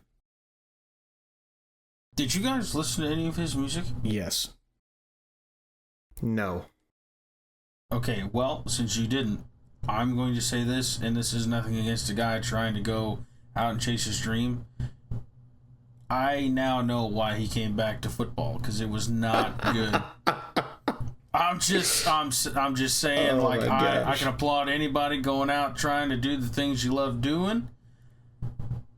There's a reason that you were drafted as a tight end and you're not on the radio. I hope all the best to him. Derek's feeling bad now because he really liked his music. No, I did not. No. I was just wondering if it was going to get... I don't know how... I was going to wonder if it was going to get brought up or not.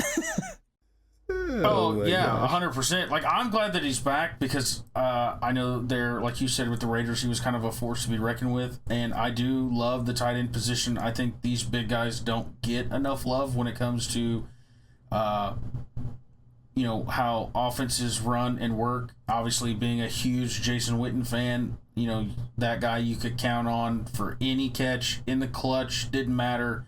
There are a lot of tight ends in the league that are like that. But Waller should have stayed in the NFL and continued progressing as a player. And I agree with you. It could be a huge move for Miami.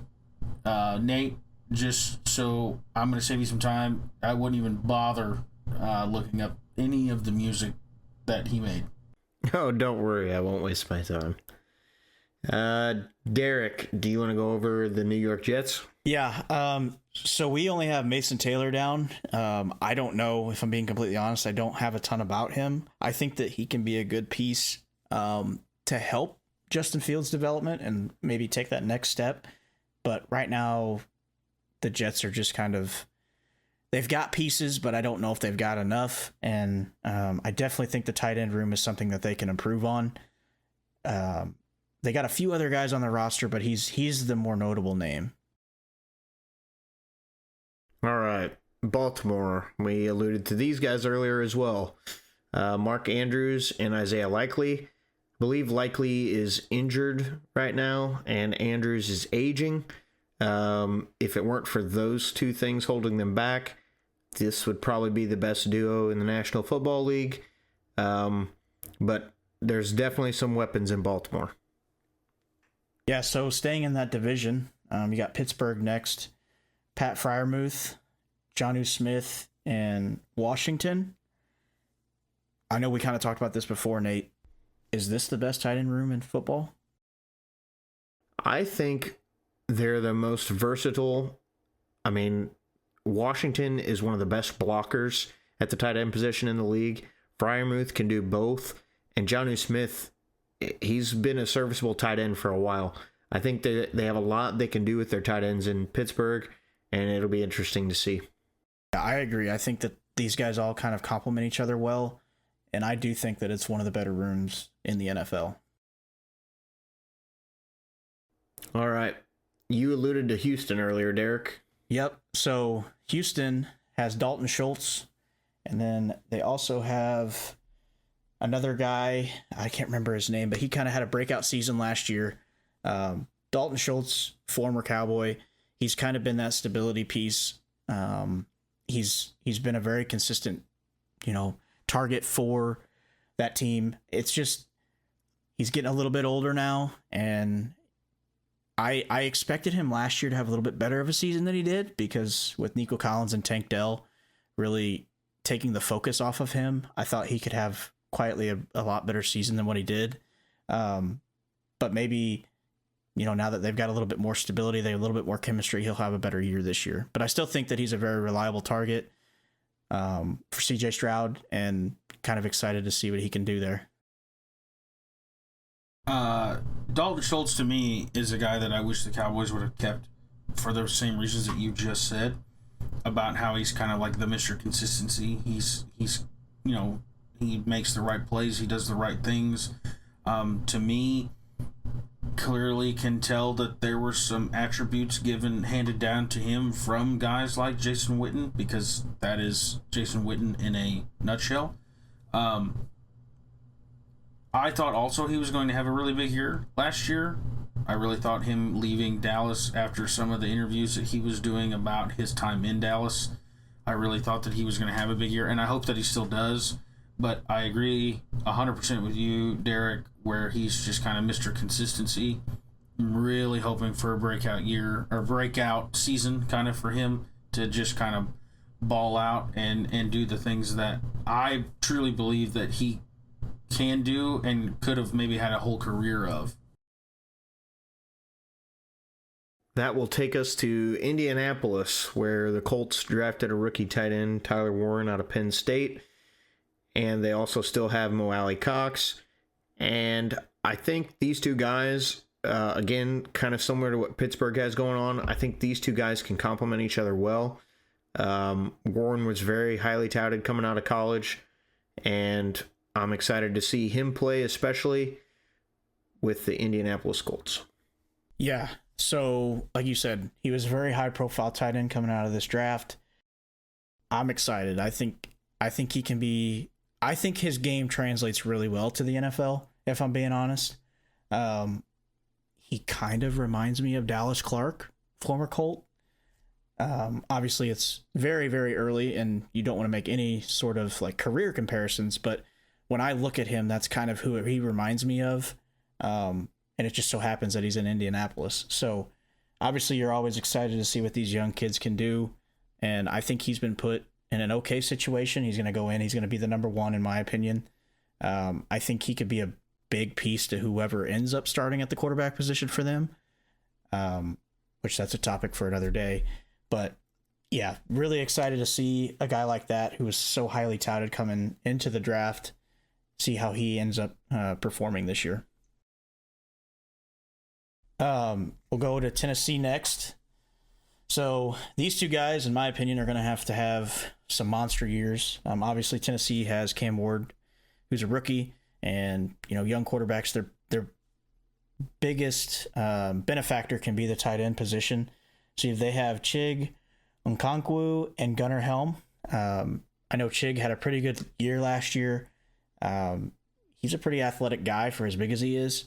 So I think he could be a very pivotal piece to Cam Ward's progression this year, just being that very reliable tight end target that all these young quarterbacks like to throw to. I think he's one of the better ones in the league. I'd put him in the top half.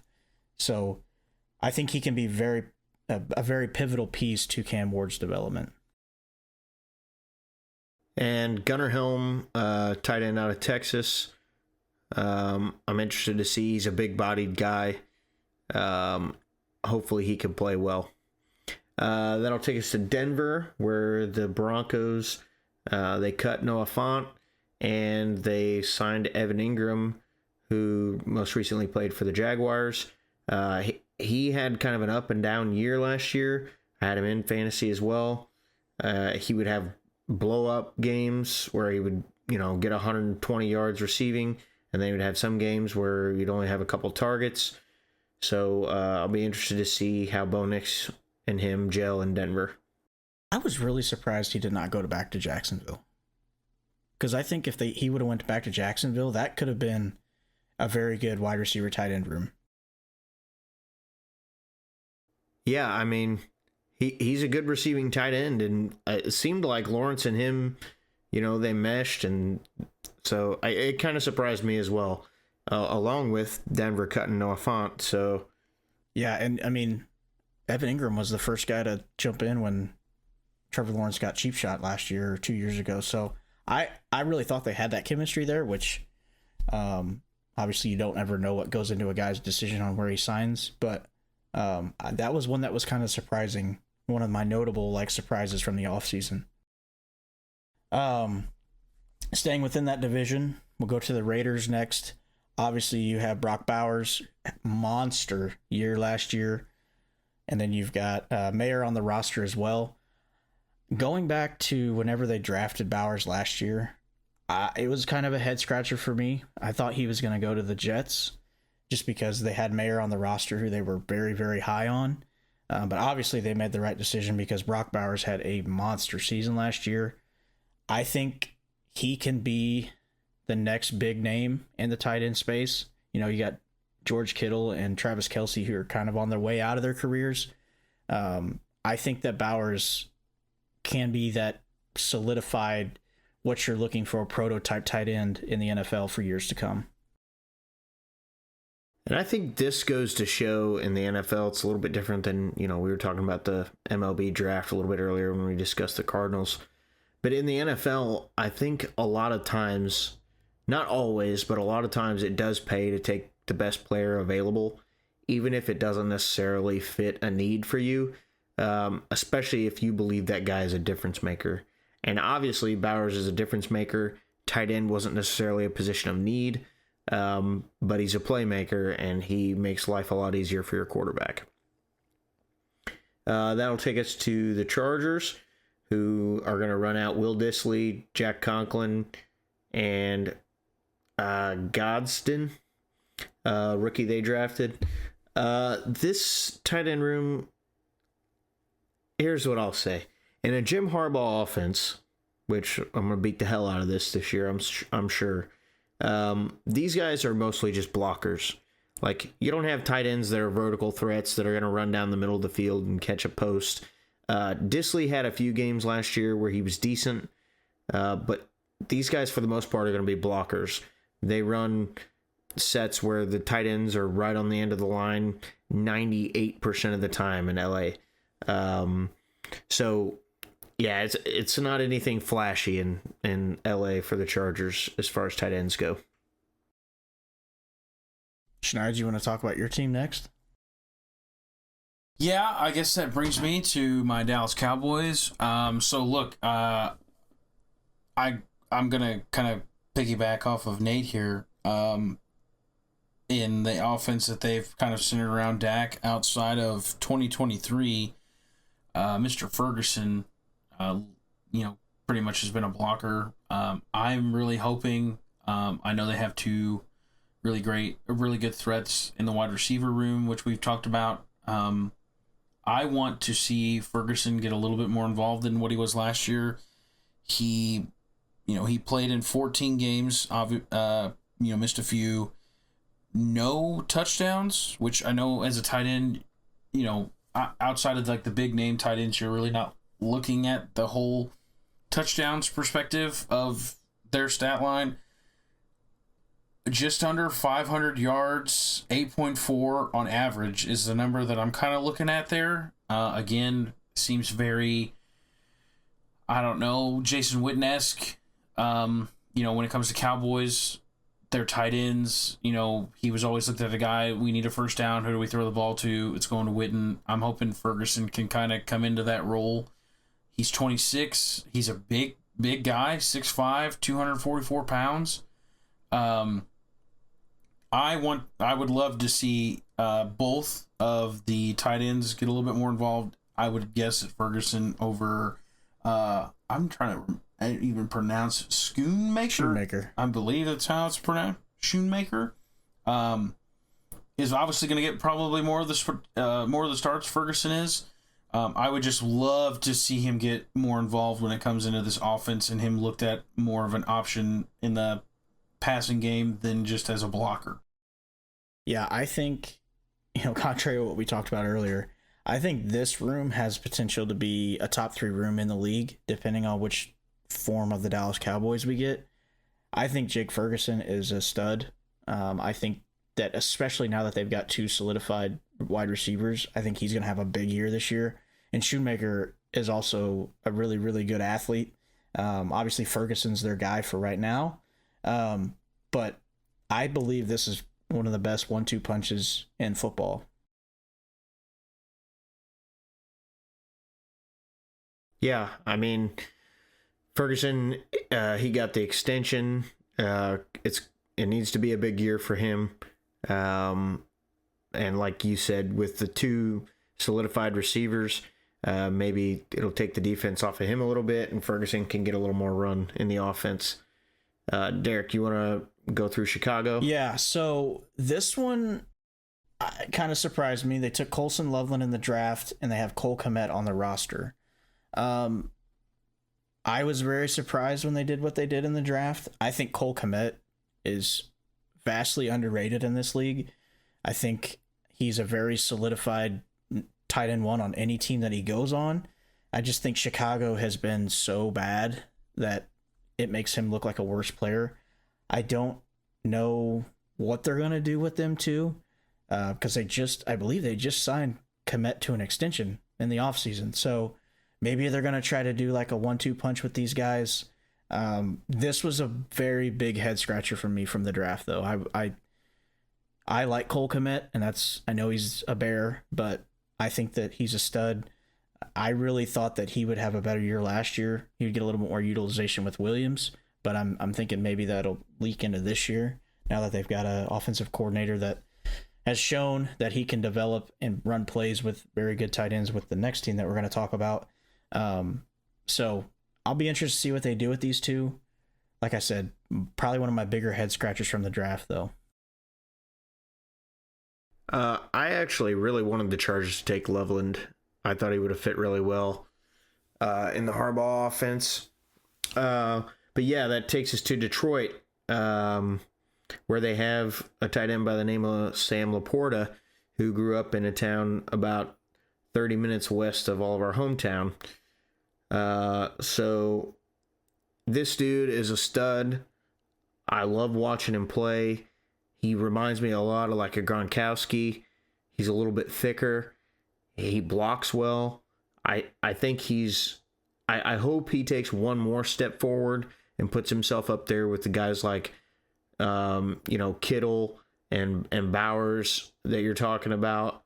I think that would be awesome. He is like one of the most like stand-up guys too. Obviously with him being so close to where we grew up, I know a lot of people that know his family. I don't know if any of you guys do, but from what I've heard about him, he comes back, he gives back to the community. He's one of the most down-to-earth people that you can really be around. And those are the kind of guys that you want to build your locker room around. I know he's young, but like you said, I want him to take the next step and be one or two when it comes to the best tight ends in the league, right there with Brock Bowers, which would be, I think, awesome to see. I think he's got the potential. He plays on a really good team. I'm interested to see what this team does now that they don't have Ben Johnson, but time will tell on that one. Man, and they, the town in reference here, do they produce some big dudes out of that school, man? Like, I used to actually go to school in that district for a while, and they always produce some big guys out of that. Obviously, being for the sake of argument, local. I hope, like you guys said, he becomes that kind of staple for what a tight end is in the NFL moving forward. I wish I knew who he was. I've also heard some great things. There's actually a guy that I work with that I think knows their family pretty well. It's crazy to think that somebody that close to us is playing professional sports.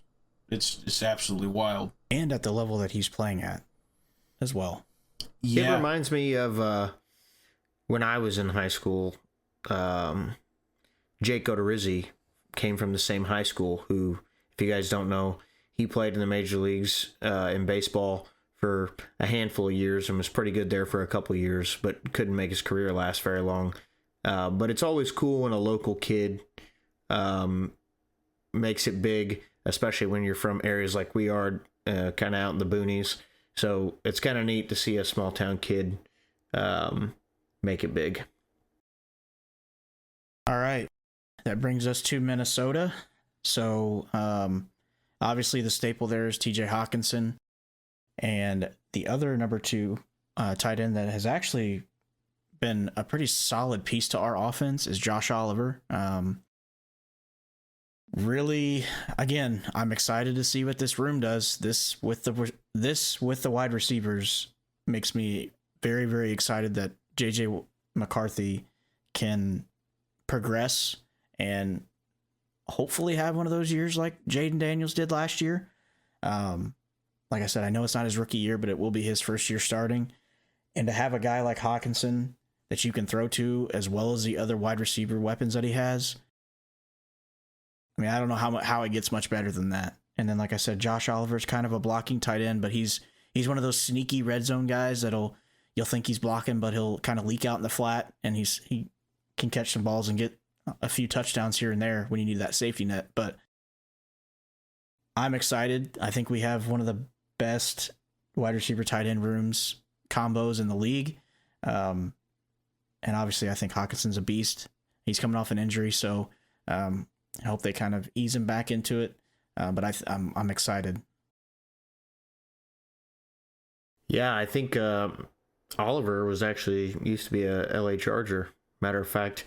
But anyways, that'll take us to the Falcons, where they have Kyle Pitts, who they've had for a while, and he never seems to break out like everybody thought he would.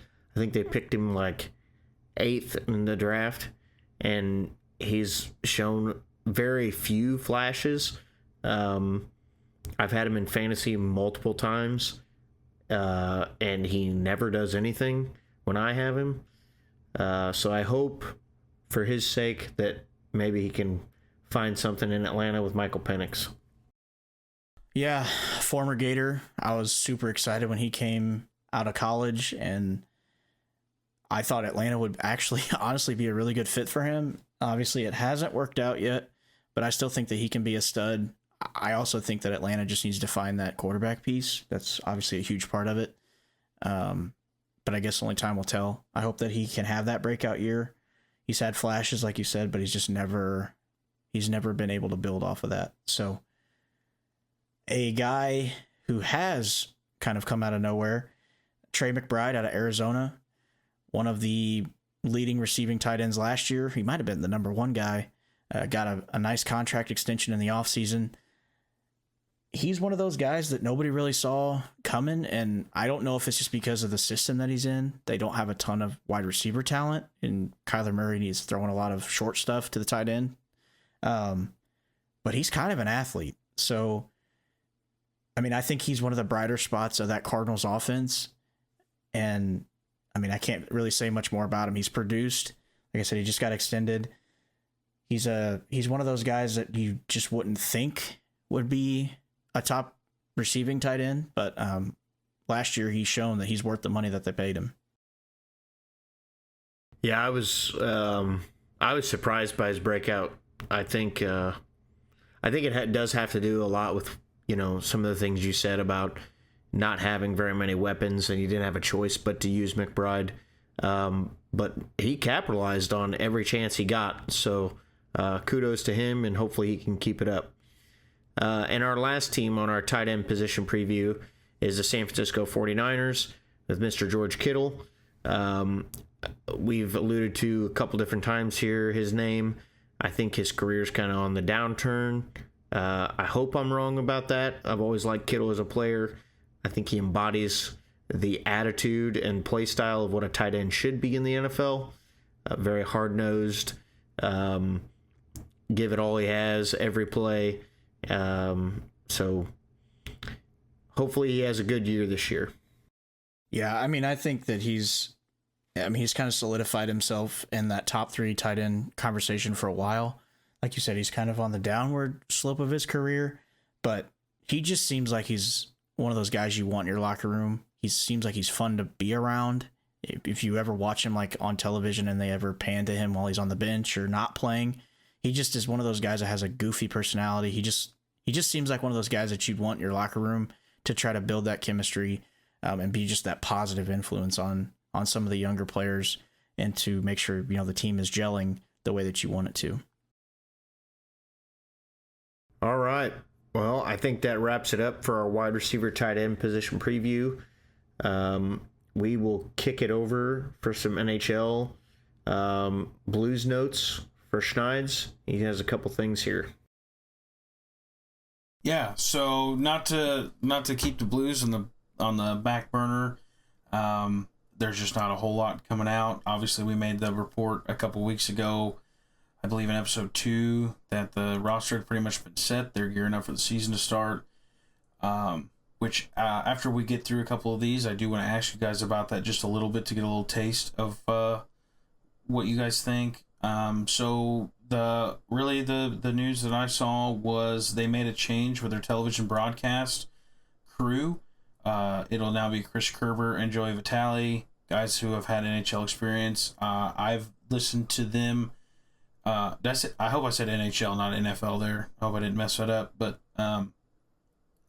I listen to them every now and then. They're guest speakers on the radio sports broadcasts I listen to in my car, because I'm an old man and that's what I do. So listening to music, I think that they'll be really good. John Kelly's contract for television play-by-play was not renewed. It says for next season. I'm not exactly sure if that means like this upcoming one, the 25-26 season, or if it means the 26-27 season. It said that he had been the play-by-play for like the last 20 years. Obviously, he's done a great job. If you've ever watched a Blues game, you know that he's been a stand-up guy. As it comes to TV, I hope it's not a deal where like they just like cut him and let him go. Hopefully, it's a thing where like maybe he just was wanting to be done.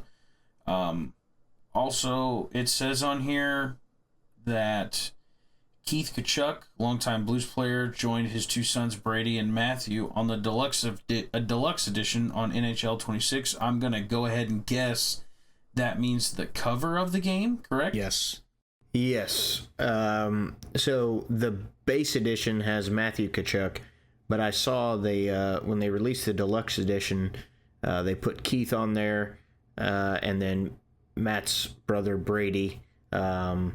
So I thought that was pretty cool, little Blues tidbit there for the NHL as well.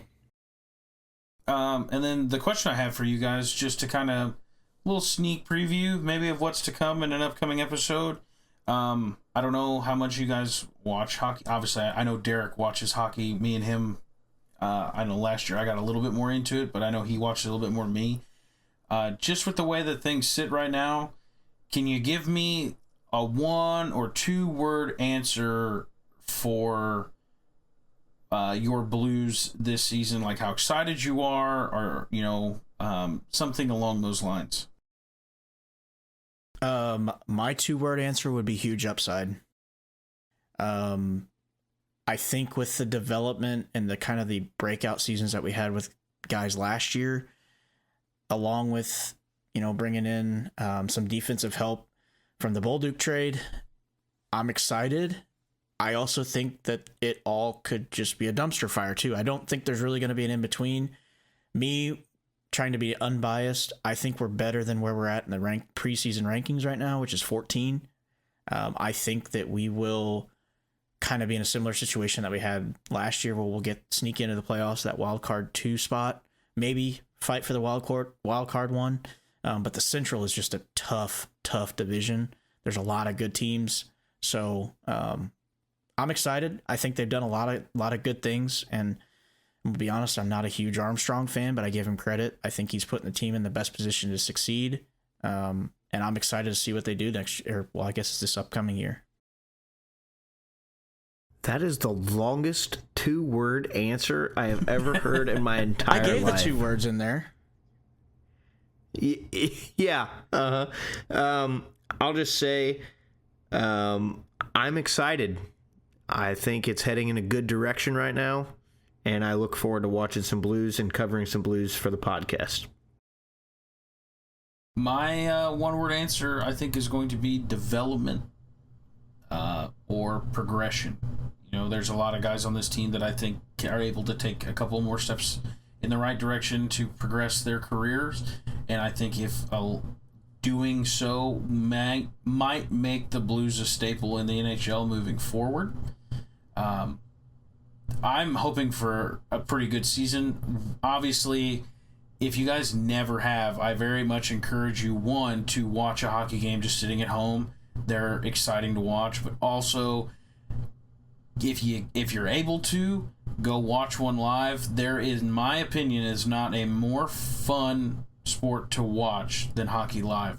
So I can't wait to get into their season, learn a little bit more about hockey, and get fully just in depth with what they got going on. All right, guys. Again, we come to the doorstep of the trivia section. Nate's favorite part of the show. It is my favorite part by far. If we spent the whole 2-hour episode just doing trivia, I'd be a happy camper. I think I'm going to start with... Who did I start with last week? It was me. I think me the last 2 weeks. Okay. Well, let's start with Schneids' question then. All right, Schneids. There were 4 different starting pitchers that started for the Cardinals in the 2013 World Series. Who are they?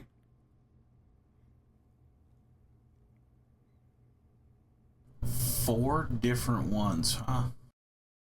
And this was the World Series against the Red Sox. 4 different starting pitchers. One of them, I believe, pitched 2 games. Adam Wainwright? Wainwright's one of them. Shelby Miller? No Shelby Miller. Chris Carpenter? Nope. I didn't think he was gone by then. Wow, this is a tough one because I don't remember a whole lot from that World Series. Unfortunately, it was not one that I was able to watch a whole lot of.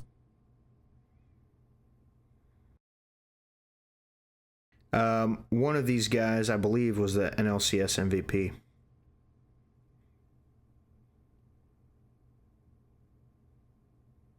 He was not very good in the World Series, though. Was one Kyle Loesch? No. Wow, I think I'm way too far back here for that. Wow, I think I'm going to be washed up this week, fellas. Wow, this is... I'll start with some hints. One of these guys recently retired. Two of these guys still pitch. Lance Lynn. Lance Lynn is the recently retired, so you're missing two. They're both still active.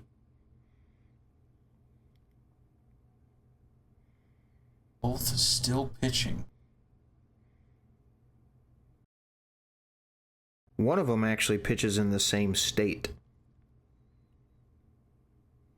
Oh, Michael Wacha? Yep. And there's one more. He's no longer a starting pitcher.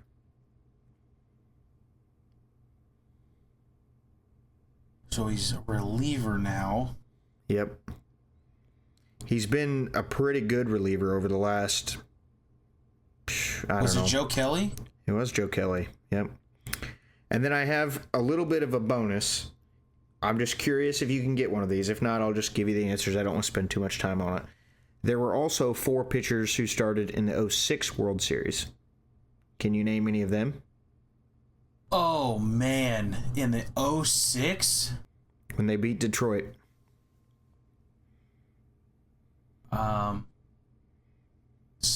Nope, not Wainwright. He was a reliever then. Yep, he was a closer for him that year. Yep. I actually remember him striking out Brandon Inge with his nasty 12-6 curve. Yep. So, Chris Carpenter? Chris Carpenter was one of them. Jeff Suppan? Jeff Suppan was one of them. 2006. I'm going to miss some of these because I'm going to be honest with you, that World Series is what made me fall in love with them. So I didn't necessarily follow it a whole lot leading up to it. I love me some Jeff Suppan, though. One of these guys only pitched with the Cardinals, I think 2 years. And then this other guy, I believe he spent almost his whole career with the Cardinals. He spent some time with the then Cleveland Indians. He wore stirrups. One of the first guys to wear a totally flat bill hat. He was a really cool dude to watch. Oh, Anthony Reyes. Anthony Reyes. And okay, so that guy, real quick, just a quick story because I know we don't want to spend a whole lot of time. That guy is the reason why my arm is messed up to this day because I thought it was so cool that he threw sidearm. And if you watch his slow-mos, he actually doesn't. I found that out years later. Loved Anthony Reyes. He was a fun guy to watch. So you're missing one from the 06 World Series. He was only there a couple years. His brother also pitched in the major leagues. Oh, Weaver. Yep. And Weaver actually started 2 games in the 06 World Series. So he was good enough that he was like the second guy behind Carp. Yeah. So I remember when he pitched for the Cardinals because I think I really dug in the following year.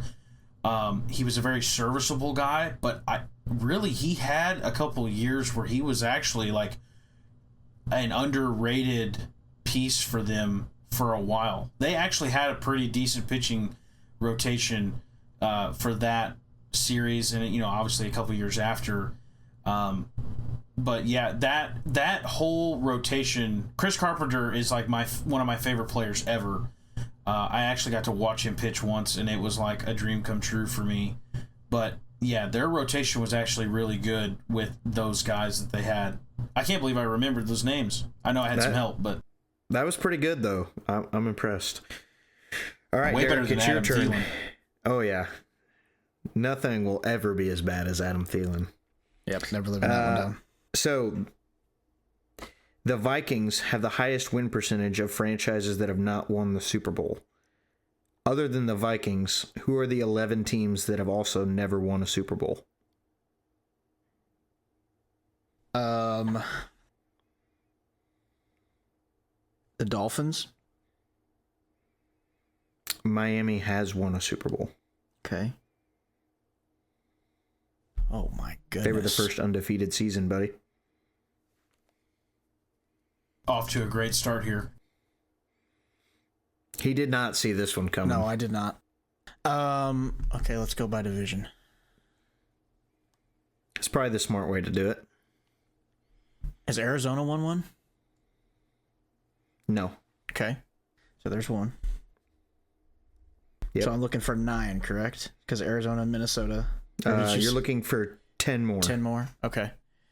Minnesota would be one of the 12 total. Okay. Let's see.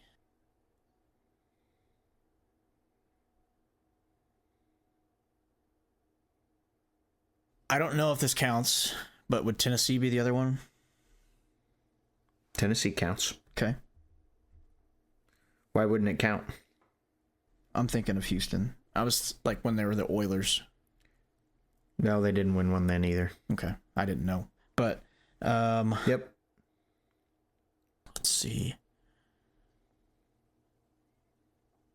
Jacksonville?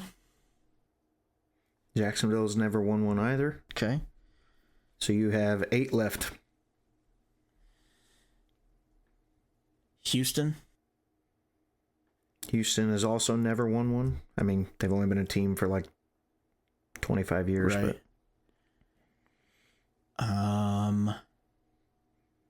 Carolina? Carolina has also never won one. Been to a couple, never won. Right.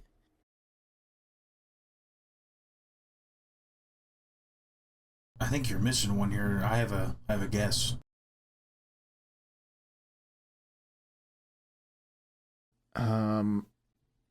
Falcons? Atlanta has never won a Super Bowl. Okay. They came really close one time. Should have won one, but they didn't. Yeah. 28-3. Rough. This is kind of cheating, Derek. Well, what else do you want me to do? I was expecting Vikings trivia. It is. The Vikings have the highest win percentage of franchises that have not won a Super Bowl.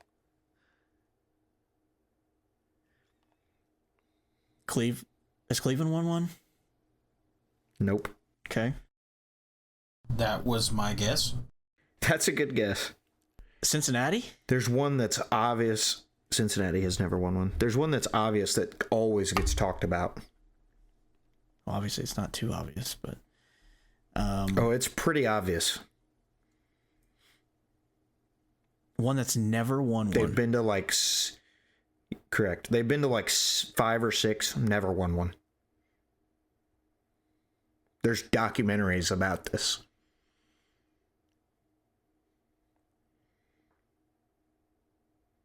So how many do I have now? Because I've lost track. You are down to 1, 2, 3 teams left. 3. 3. Jets? The Jets have won a Super Bowl. I thought they had, but believe it or not. Bills? The Bills have never won one. They've been to a bunch, never won. Is that the one you were talking about? That was the obvious one. Yep. You got 2 teams left. Washington? Washington has won a Super Bowl. They have. Mm-hmm.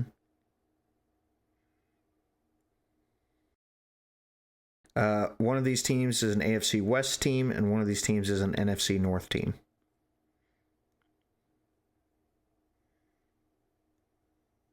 Lions? Yep. And there's one left. AFC West or NFC? AFC West. AFC West.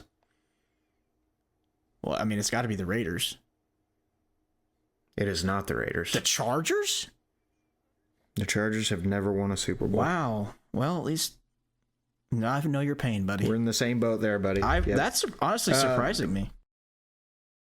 For the record, Dallas hasn't won one in 30 years, though. Just in case Schneids thought he got a leg up on us.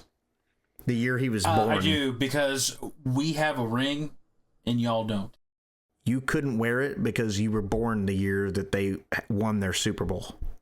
Hey, I wasn't going to bring it up, bud. You did. I wasn't going to say nothing. I was going to let it ride. Well, I just had to make sure we get that out there in the universe. I just want it to be known that I had all these Vikings players wrote down on my sheet, ready.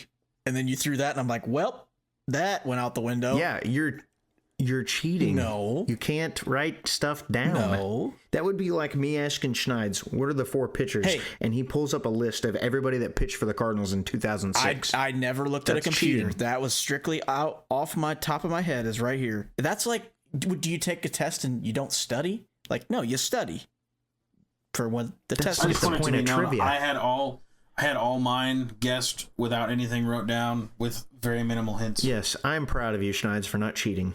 I didn't cheat either, but All right. Episode 4 of the Washed Up Podcast is now in the books. Whoa! We would like to Whoa, thank whoa, our listeners. Whoa. there is somebody else who's getting added to this washed up conversation. Mr. Nate Mueller. Got some trivia for you, bud. Go for it. Out of the last 10 years, there have been 6 different receivers that have led in receiving yards for the Chargers. Do you want to go by year, or would you rather just name the players? You pick your poison. These are players who were the leading receivers Of that year. for only the Chargers, No. Only or like for the NFL. that season for the Chargers, there are 6 different receivers that led their team in receiving.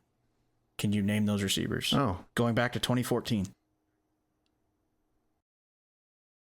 Bonus points if you can do it by year. One of them should be. I'm not going to be able to do it by year. Okay. Allen Okay. That's one. is one of them. Probably a bunch of them, actually. 5 of them to be There's 7? exact. There's 6. I'm going to be. 6 after Allen? No, 6 including Allen. 5 after him. Okay. McConkey. Okay.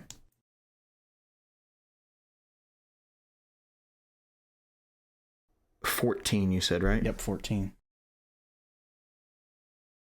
I have never heard of one of these guys. Vincent Jackson. Nope, he did it in 2011.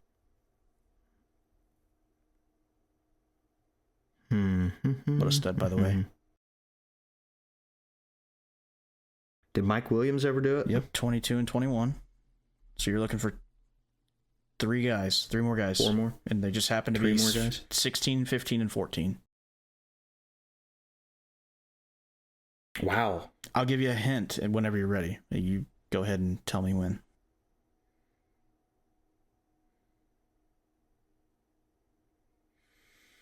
There's a guy I can see. I can't think of.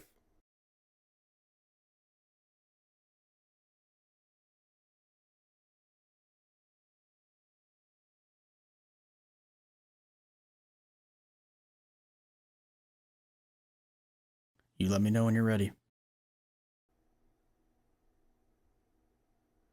Oh, man. What is that dude's name? We're going to have to start putting timers on this for you and Derek. This is getting out of hand. Go ahead with some hints. Okay. In the spirit of time. In 2015, this leading receiver was not a wide receiver. Eckler. Nope.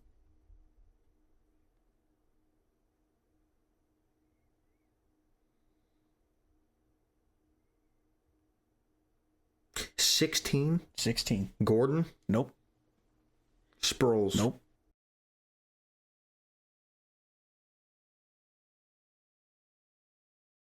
Do you want to move on to another one? Did Gates play that long?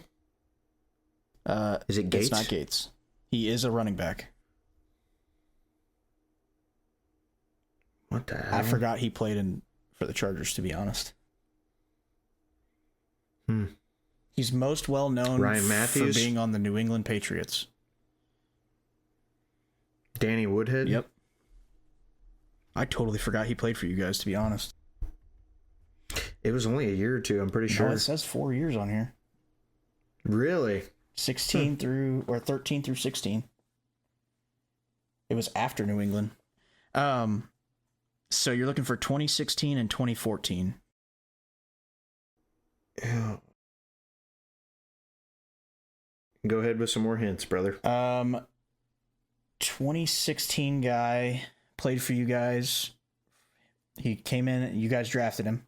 2015 to 2018. Then he played for Oakland and Detroit. Last team he played for was Detroit in 2021.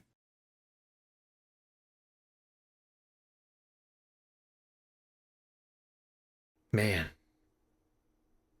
Came out of Western Oregon. I know that's probably not going to help you at all. This is the guy I was thinking of that I